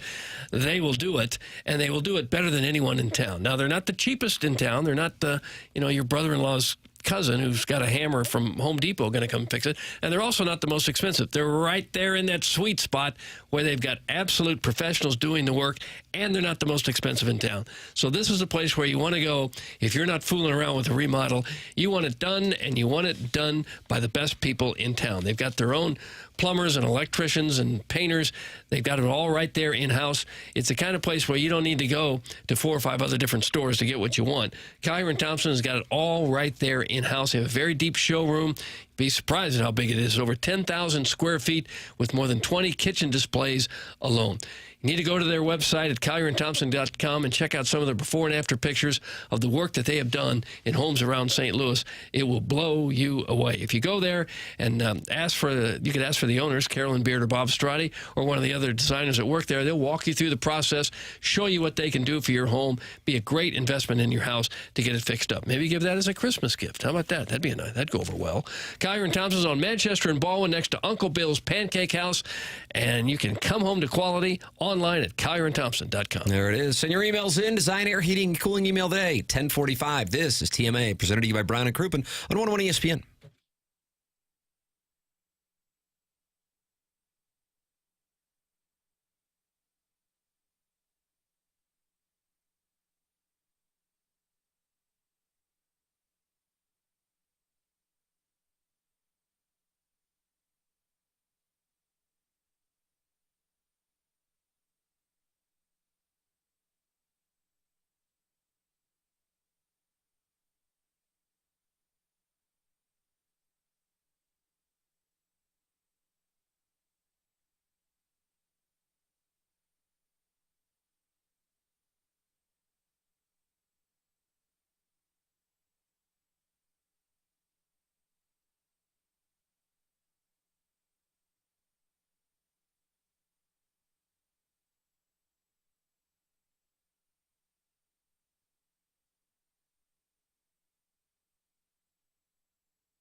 It's the morning after. This is 101 ESPN. YouTube.com/TMASTL. Doug, a couple hundred people are in there talking it over, including Don Pepe and Droid Effects and the delectable Danny Pintaro and I Hate Paper Straws and Martin's Dangly Bits. Are they upset with us? They're usually upset with us. No. Okay. Well, pretty supportive in there. Right. I haven't been in the one on 101 ESPN. Chairman, you monitor that for us. I haven't been over there. And I don't know if I've popped in there this week. See, I'll go over there, Doug, and see what's doing. I just feel more comfortable with the TMA guys that I've come to know. Oh, do you? I try to spread myself out a little bit. There's 105 watching over there. Let's see. How much can I donate to make Jackson not speak about the NBA for a week? That's from Chester McNaughton. No, that's interesting. Hey, Jackson, you can't help yourself but to watch the NBA highlights. Hey, Jackson, pay attention. That's from Troy. Do you pronounce it LaCroix, Doug, or LaCroix? LaCroix. LaCroix. I can't Everyone's help myself. very, very unhappy that you like the NBA. It's an odd deal, but it's part of what makes me, I guess. Oh my gosh! You know, you can't. What is it? A leopard can't change its spots. Spots. You think that's more NBA driven, or could you pick any sport and they would be down on it then? Probably not hockey, if I had to guess. But yes, whatever I would love. But I mean, I'm talking about basketball. It's a fairly popular sport. But what is one to do? You've pretty much given up, right? Listen, if you can't win, don't play. Yeah. And so rain your hate down upon me. I can handle it. Okay. Tim, if you need any help with your exit velo whilst growling at the porcelain, I can stop by and thrust them haunches from behind. That's from I shaved my balls for this, Sierra. I'm television's own Doug Chandler Hill. Yes. And I would never write in an email or a text like that. Ever. I mean, I was grabbing the toilet. You were? Why? Because I could have taken off into another stratosphere. You need leverage, Doug. I needed leverage. Wow, like a rocket ship expelling the fuel and the smoke down there? I was down on my little cuck couch in the basement, so nobody could hear anything. Was it projectile in nature? It was pretty violent. Yeah.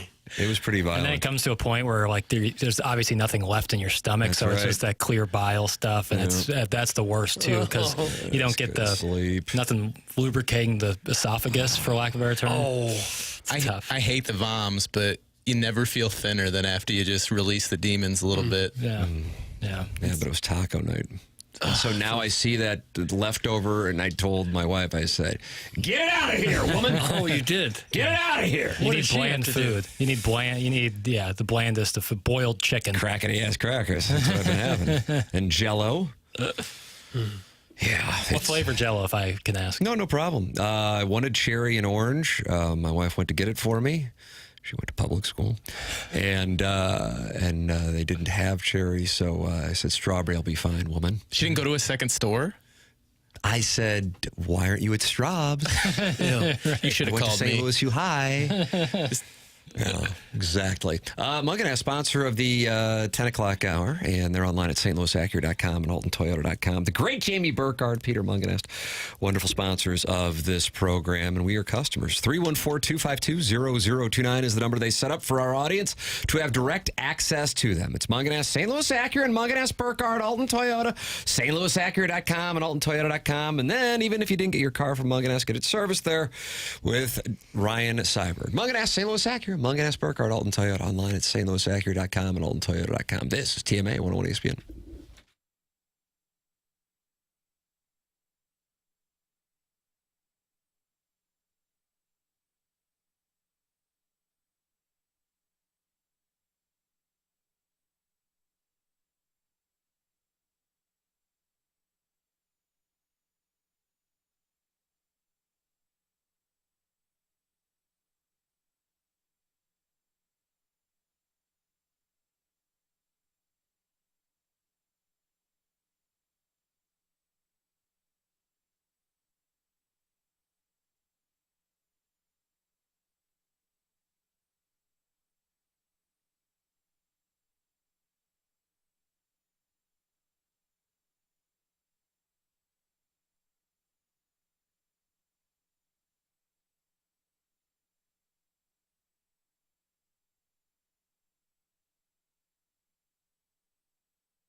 This is Action Jackson with a Sports Center update brought to you by Saliga Heating and Cooling. Blues lose last night. Back in action tonight as they take on the Panthers. You can catch that game right here on 101 ESPN. Pre-game at 5 p.m. Puck drop at 6 p.m. That was another Sports Center update brought to you by Saliga Heating and Cooling, an independent American Standard heating and air conditioning dealer.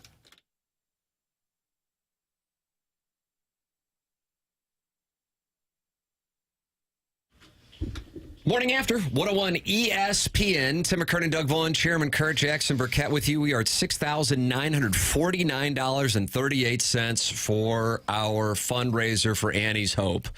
Tip of the cap. Candidly, we had no goal and we went into it. Internally, I was thinking, if we could do 5,000, that'd be pretty cool. Yeah, that's what I was thinking yesterday when you were talking about the it. fact that looks like we're going to get to 7+. Thank you to the audience. Seriously. Longtime TMA listeners who have been so good to us over the years, and our new listeners here on 101 ESPN. That is a great, great thing doing this, especially when people are spending money and times can be tight around the holidays. So tip of the cap. If you'd like to make a donation for Annie's Hope, donorbox.org/2024 TMA campaign. Jackson, what do we have? What do we got? In terms The program. I'm on fumes. I hear you, baby. I'm ill. I'm going to spit my bacon take again. No, I can't listen to Bacon that is the again. most overrated food in America.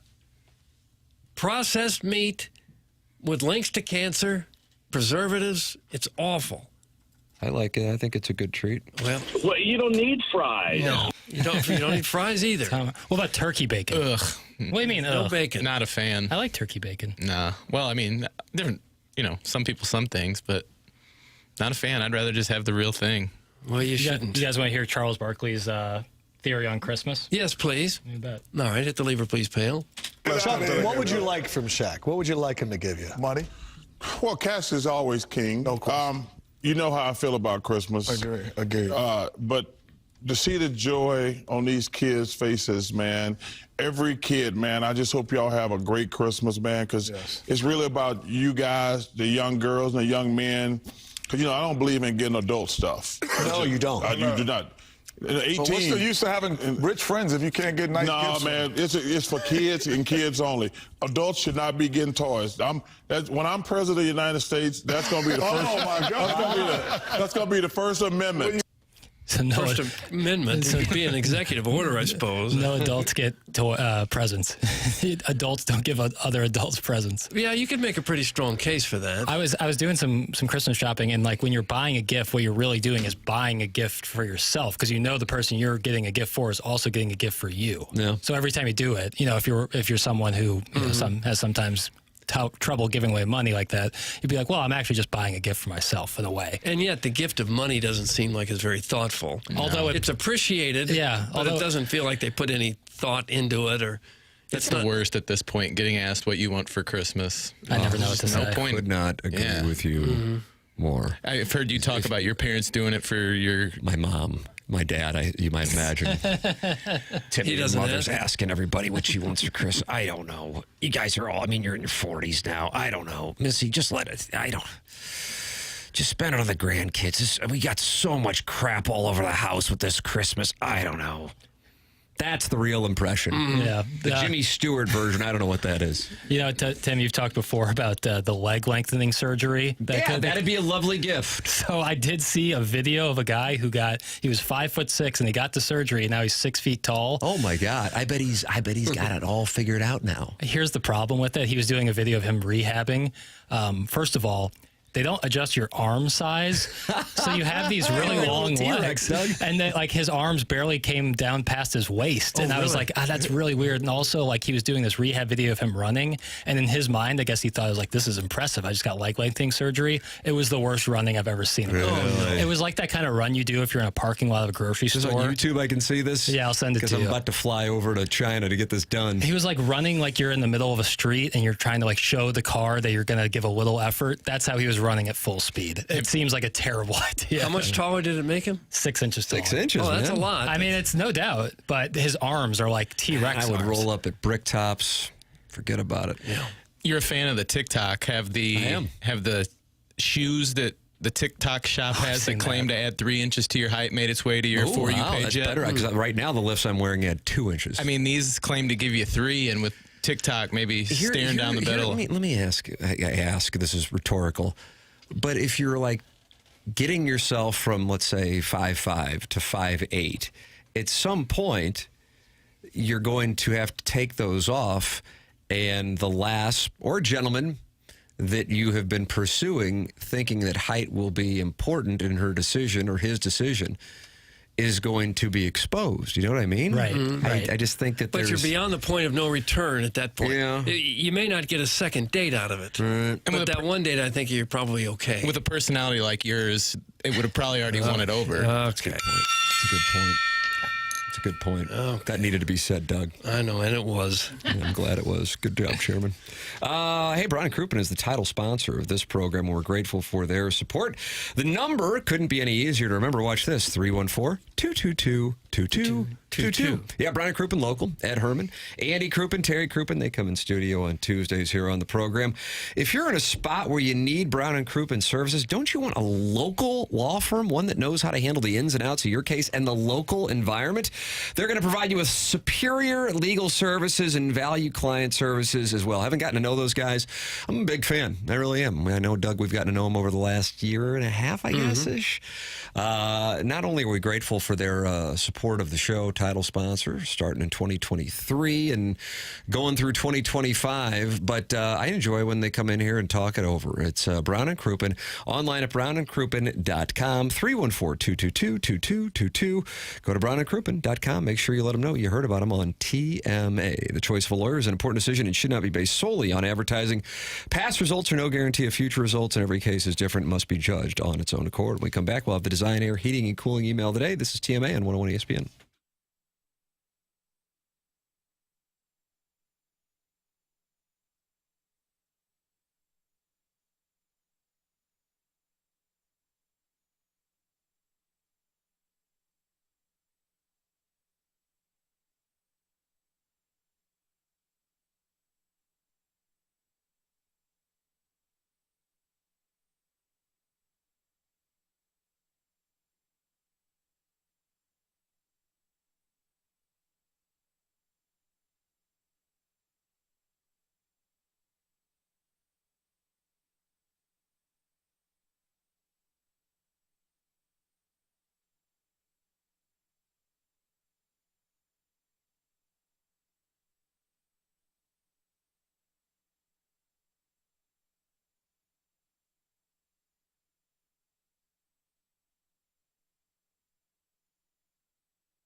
Welcome back. It's TMA 101 ESPN. Time for the Design Air Heating and Cooling email of the day. Okay. Kerry Von Erich nicks his ankle parking his motorcycle, and they make a movie about him. Give me a break. Tim could have called in sick today, but he didn't. And the world was rewarded with his perfect performance. But this email is about another Nick, St. Nick. 1991, Crestwood Ultra Mall. My buddy Bart's dad was working his Christmas gig as the famous Bar Santa. Other buddy Butchie was working as one of the elves. During the break, Santa decided to take her up a notch. Hop on here, Butchie. Time for you to sit on old Santa's lap. With that, he unfastened his suspenders and pulled down his Don't need this velvet pant. No. That's from Drew, and then the last name is Pilog. Drew Piloge. Do you see that happen at Crestwood, the Ultra Mall? I have not seen that, no. It's not there anymore, the mall. That's the only reason why it's not happening. Otherwise, probably. Yeah. Doug, get them mitts on because the hot takes are a-coming. If Mizzou had made the playoffs this year, I would not want them to get the bye. Those teams are basically sitting at home for almost a month not playing. The other teams are actually playing in between now and the next round. I predict there will be some upsets in the next round due to this fact. The way the national championship used to be, everybody was on the same plane with the rest, and if the teams were rusty, it was both of them. In addition, at some point, the NFL needs to get its own minor league system. The quality of play in the NFL, especially at the quarterback position, horrendous overall. There are obviously some exceptions, but it's only going to get worse. These players go to 2 to 3 teams, 2 to 3 systems, and then get to the NFL and have to play in yet another system. The NFL should just take the players at 18 and train them in their own system for 2 to 3 year period before they can play in the league.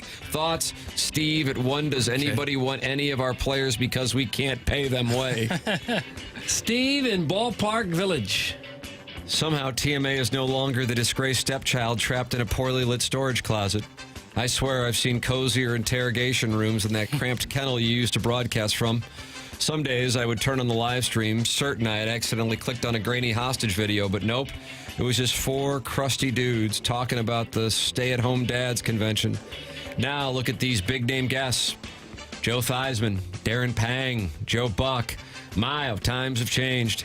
Early this year, when you guys were still broadcasting from the windowless blue coffin, your biggest guest was some random dude who called in under the false pretense that he was hosting an invite-only orgy for the TMA hosts. The premise of the call was him asking what you guys wanted to eat and drink during his group sex party. He was acting like a waiter, saying things like, "Okay, Doug, do you want red or white wine? And Tim, do you prefer crotchless panties or a ball gag?" Oh. Instead of hanging up on him, you guys actually played along because you didn't have anything better planned. Matter of fact, other than picking golfers out of a Lancome box, you didn't really have anything planned at all. I'm proud of you guys. The fact that you're helping a charity in need today when you guys were the most destitute schleppers in St. Louis for nearly 2 decades fills my heart with joy. Kind of like a modern-day remake of Trading Places. Merry Christmas, everyone. That's from the JV Golf Coach. JV Golf Coach. And finally, huge thanks to Kevin Wellington for sharing the experience of his family's perseverance through unthinkable tragedy and highlighting the support provided by Annie's Hope. Also, thanks to Martin for sharing his personal experience coping with family tragedy. Thanks to Amy at Annie's Hope and everyone who has donated. Thank you all for providing a healthy dose of perspective for us to think about those who have that empty chair at the table this holiday season. Great to have Tim back this morning. Tim running point on zero sleep is better than Libby Jack force-feeding the TMA audience more stories by zombie Sports Illustrated bloggers hoop-splaining why the NBA's low TV ratings are not Minnesota's fault. What the hell is that? Minnesota? Yeah. It was a long 2 days.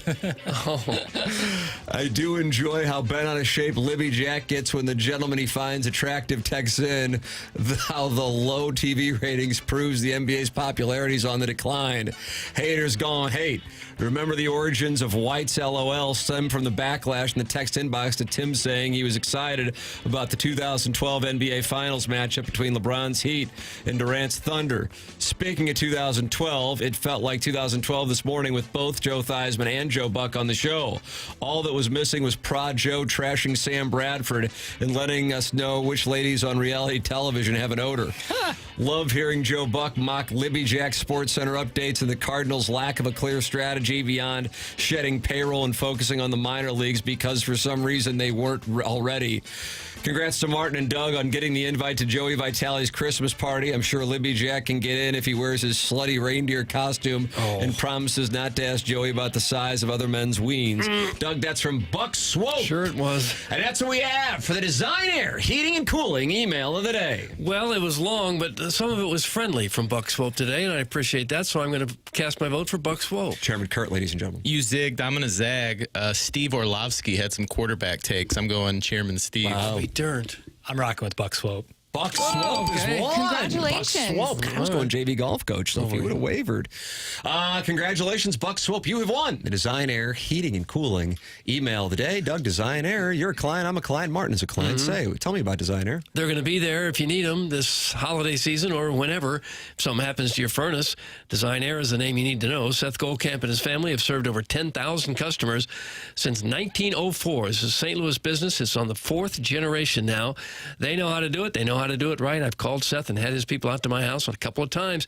They're just fantastic. Also, longest running TMA supporter and advertiser on the show. One thing they will never do is they will never attempt to upsell you. Whatever is wrong with your furnace, that's all they are going to fix. Whatever you need, they are there for you. They'll always give you exactly that. That is their pledge to you. Their website is easy to navigate with convenience of online scheduling now. So for all of your heating and cooling needs, choose Design Air Heating and Cooling. You can find them online at designairservice.com. Ladies and gentlemen, we have reached the conclusion of today's special broadcast, as it is our last show with the whole group together before the holiday week. Doug will be off on Monday and Tuesday. Everybody's off for Christmas on Wednesday, and Jackson and I are off on Thursday and Friday. Martin is off the entirety of the following week. And so we wanted to do something a little unique, a little special, tying in some names from the show, such as Jay Randolph Jr. and Michael Wellington. Michael Wellington's brother lost his wife in October, and Jay Randolph Jr.'s longtime girlfriend, Amy, has been with Annie's Hope for 13 years. And so in that vein, because Annie's Hope experienced significant flood damage on Tuesday, November 5th, we wanted to raise money for Annie's Hope today, and you have come through, and we have raised $7,076.75. Tip of the cap to the audience for coming through on a spur-of-the-moment fundraiser on this Friday before the Christmas week. That is outstanding. Thank you so much for your kindness.